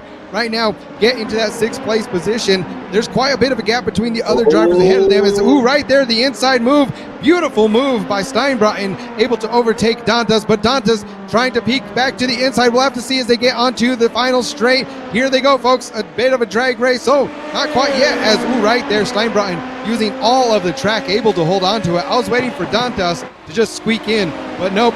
Right here, Dantas having to get back in behind him, slot right back in, use the draft, as we see them snaking just a little bit, getting a couple turns. But now Steinbratton looking like he has quite a comfortable, I wouldn't say comfortable lead, but being in a comfortable position, knowing he's going to set the pace of their race. Oh, that was Gaston Kohabi just going off there right near the very end. I think he just went off on his own, actually. Not sure what happened there. But yeah, final lap, it's really just boiling down to whether or not Benitez can just... Actually, I should probably just say it. Ralph Benitez probably going to make this relatively easy win. He's 4.6 seconds ahead of everyone else. Toby Soriano still pretty comfortable in that P2 spot, but Pedro Zuba is closing the gap. Will it be enough to reach Soriano by the end of the start-finish straight? I doubt it, but Pedro Mora on P4 as well. Gal Valero doing a pretty good drive on his own, ended up back at P5, so he's going to be pretty happy with that. Bruno Ricardo is basically out of the race as well, so his closest competition is gone. Jasser is hitting as well, finishing in 11th, so this gap between P1, P2, and P3 in the driver's side is only going to be wider now as our finish straight. Here it is, Toby Soriano holding on to that lead until the very end, but Pedro Zuba is closing in rapidly. Ralph Benitez actually crossing the line right now, but here comes Pedro Zuba, less than 100 per second. Will he make the pass happen? He does not. That was so close. He nearly made it happen. If the strip had just made a couple of 100 meters longer, he probably could have made the pass happen. Meanwhile, old Steinbratton finishing in P6. Pretty good result, all things considered. Made one good pass for the end. And just like that, so there we see, folks, as the rest of the drivers start coming across the line. We'll have to just wait and see with the final result. But like I said, definitely things all the way from the very beginning of heat number 2 started going, and just, man, one incident after another there for a little bit during the race. So we'll have to see what some of the drivers have to say going into this. Like we've seen Bruno De Carmo doing great in qualifying, great in heat number 2, getting a little bit aggressive in heat number 2. But there we go, folks, as we have getting ready to see what happened. Our looks like that is not quite exactly what happened here in heat number 2. I'm looking at we have 2 different timing screens up right now. So Ralph Benitez, that is Ralph Benitez, your BenQ session winner, up on screen right now, cheering it on for Brazil, being absolutely great. Had this one in the bag. We can see there holding up the big thumbs up, everyone. Love to see the family out there. In second place, we have Toby Soriano. Third place, Pedro Zuba. Fourth place, we have Pedro Mora. Fifth, Gael Valero. Sixth place, Ole Steinbratton. Seventh, Evandro Dantas. Eighth, Gaston Culavi. Ninth, Tim State. 10th place, Diego Villarreal. 11th, Jackson Asenge. 12th, Bruno De Carmo. 13th, Ayrton Roymont. And in 14th place, rounding it out, Pedro Dean with Ralph Benitez. Once again, out here setting the fastest lap time, Damon. Yeah, I mean, great drive from Ralph Benitez. He's already proven the fact that he's extremely fast on these LMP2 cars, and it was proven. He's got fastest laps 3 times in a row. Not 3 times. Pedro Zuba ended up with a qualifying fastest lap, but 2 heats in a row he got a fastest lap, and he just won in a dominating fashion in heat 2. Absolutely wonderful driving from him. Definitely. So like I said, we're going to have to head into the interview room here in a couple of minutes just to see. But I think one thing that, I mean, it's always hard to see, but always, we love the close racing. We got to see it. But one thing that I'd say stood out in heat number 2 We've seen it in heat number 1 as well between Tim State and Bruno De Carmo. So Bruno De Carmo, an amazing driver, but we just seen getting a little bit aggressive today. Like I said, I'm not sure if it was just seen getting used to the car out here on track, or if it was just, hey, I'm out here, I'm trying to push for the win, and sometimes you just push a little bit too hard, as well as unfortunately having to see Pedro Dean get caught up, just be a passenger in heat number 1 and heat number 2. Couple different incidents that he tried to avoid. He was just doing what he could, but unfortunately got caught up as a bystander. Yeah, I think sometimes you just get lost in the heat of the moment. You get really passionate, you get really intense, and mistakes can happen, but hey, that's racing. So like we said, we'll have to see, because I know we have a couple of other people out there. Ralph Benitez too, doing an amazing job. So definitely looking back at this, so Ralph Benitez unfortunately finishing 13th in heat number 1. So like I said, it's just those little things that is racing, especially at this high level. We see a lot of these drivers, majority of the drivers, you know, when you get up there 8, 9, 10, 11K I rating that we see time and time again out here in AMX, especially some of these guys on the best teams in sim racing. We have the Delinte Esports known with Tony Kanaan. We have Team Redline known for Max Verstappen. So a lot of these guys, absolutely top level drivers out here, as well as, like I said, SimRC, and the list goes on. Now we have Drago Racing out here sometimes with us. So I know I look forward to see when we have races like this to see what happens for next season. But we're going to get into the interview room. So we're going to have to see what these drivers have to say.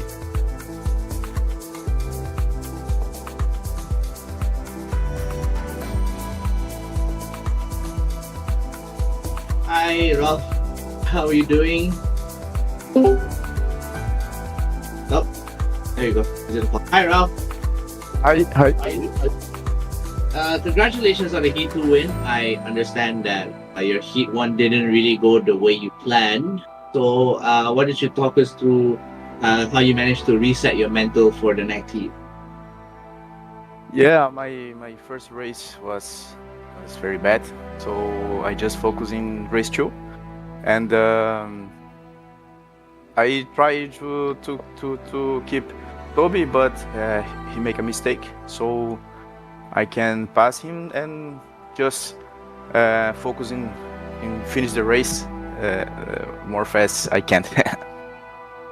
Yeah, you definitely did. You definitely were very fast. In fact, I think you were almost 5 seconds clear of Toby Soriano near the end there.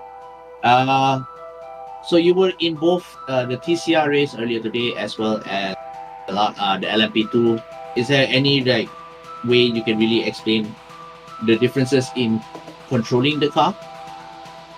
Yeah, TCR is a front traction, so it's very different, and I really don't like the TCR because I'm not so fast with the car. So, and LMP2 is rear traction, so for me is a better option for race. Before I wrap this up, anyone you want to thank for watching, family, team members?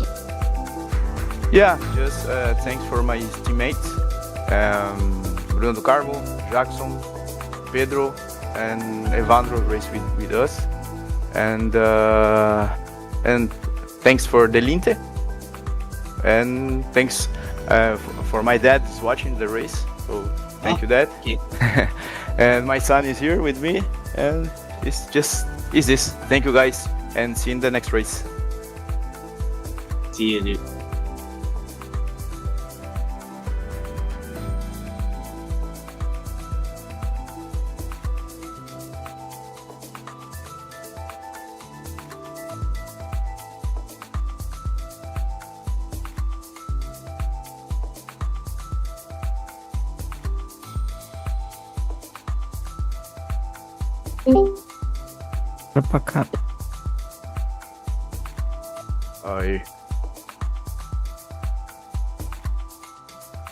Hi Bruno, how are you doing?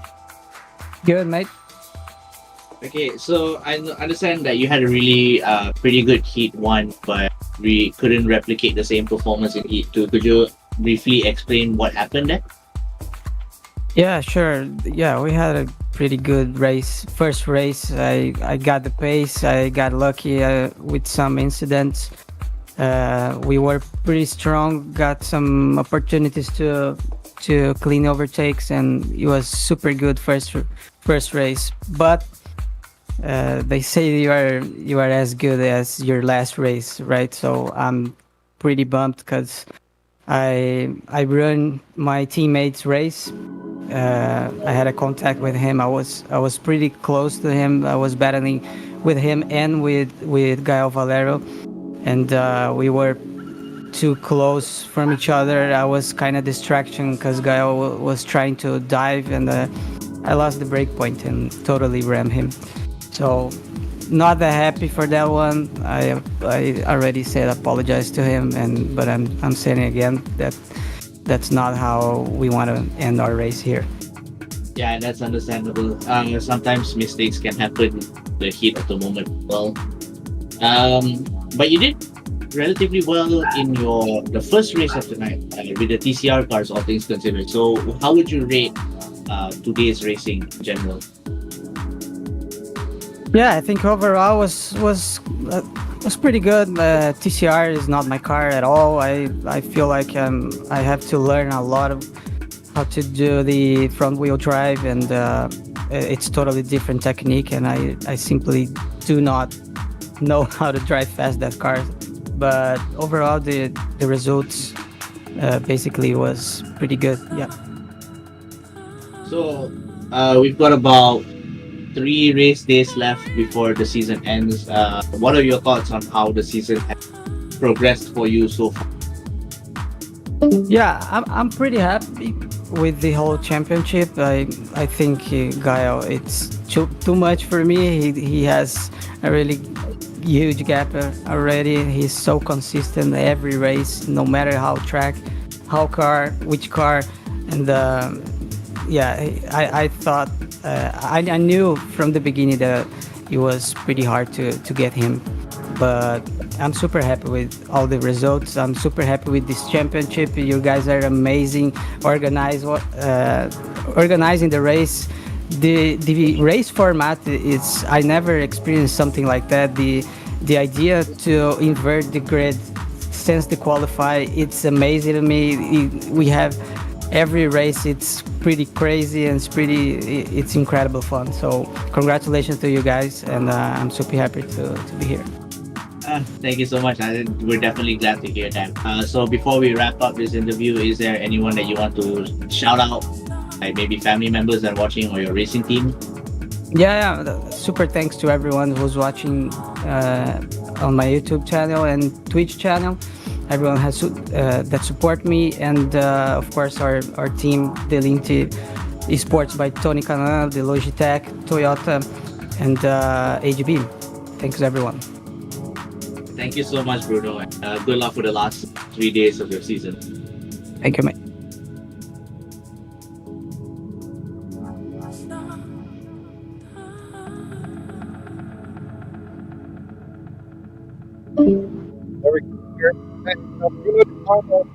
Like I said, always good to see the sportsmanship. I know, he was a little upset with how things went there in heat number 2, but glad to see drivers able to kind of still dish it out, apologize, have things be able to move on. And like we said, especially with things heating up in the overall championship points between Bruno De Carmo and Gael Valero. We'll have to see, like we said, folks, we still have a few days left of this season, and we'll have to see if Gael Valero is able to hold on to that top spot, or if Bruno De Carmo might just be able to make the comeback. So we have a few days, but just with that, we come to the end of another great race day out here at AMX. Make sure to tune in. Sorry, before we leave, we do have the results coming up. So, but like I was saying, tomorrow, make sure to tune in tomorrow. We will be back with our final Assetto Corsa Competizione race of the season. Last time we got to see Simone Seminara not win for once in quite a while. Unfortunately, had a bit of an incident going into the end of the race, threw him off the track, and we'll have to see if he's able to come back, redeem himself. He almost had the perfect Assetto Corsa Competizione season out here for AMX Season 5. Damon, what do you hope that we get to see tomorrow before we get a preview? I guess before we go into that, we do have our official results coming in right now. Peter Zuba, big congratulations. Peter Zuba being extremely consistent out here today in race 42 of the season. Coming our way in that top spot with Ralph Benitez, followed shortly right there in second. And rounding out in third place, we have Gaston Kulavi. So those guys being extremely consistent, extremely quick out here as your top three, followed by Gael Valero in fourth, Oldstein Broughton in fifth, Bruno De Carmo in sixth. Seventh place, we have Toby Soriano. Eighth, Pedro Mura. Ninth place, Jackson Azenje and Evandro Dantas rounding it out in 10th place. But, man, great race today. Damon, I mean, what do you think we can expect tomorrow? We've seen with Assetto Corsa Competizione all season long. Just any predictions you want to make since now? I mean, it's really hard to say because I think tomorrow is going to be the first time I ever commentate on ACC. So it's going to be a new experience for me. Really looking forward to seeing what goes on as well. And after that, of course, the weekend after, the final weekend of the season is going to be AMX 20, the final AMX 20 race of the season. So there's definitely so much that you could be looking forward to. And for everyone else that has been watching since the start of the season, thanks so much for sticking around. You guys make this broadcast possible. And the interaction that we get from you guys is absolutely fantastic. And we hope to see more of it over the next few seasons that are coming out. Yeah, I couldn't agree more. So everyone, make sure to tune in tomorrow. We're going to be back with ACC as well as back in iRacing after with the GTP cars. So definitely going to be some great racing going on. I already know, just seeing a few of the drivers that have been showing up, as well as we'll have to see who shows up tomorrow.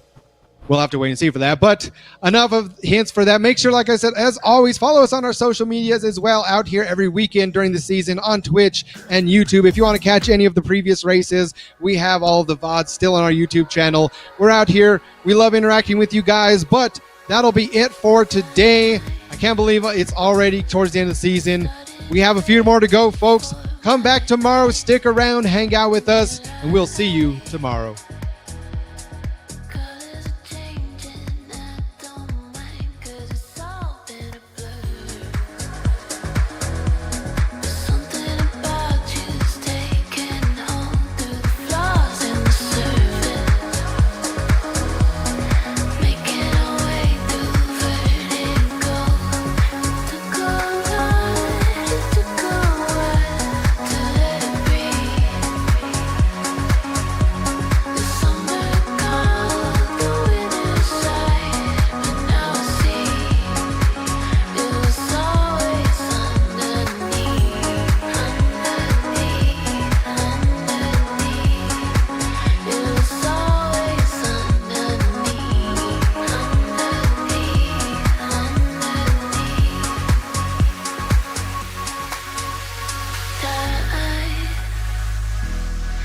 Starting to flow like a riptide, and you lie. The scene playing over in black and white, and it's all been a blur.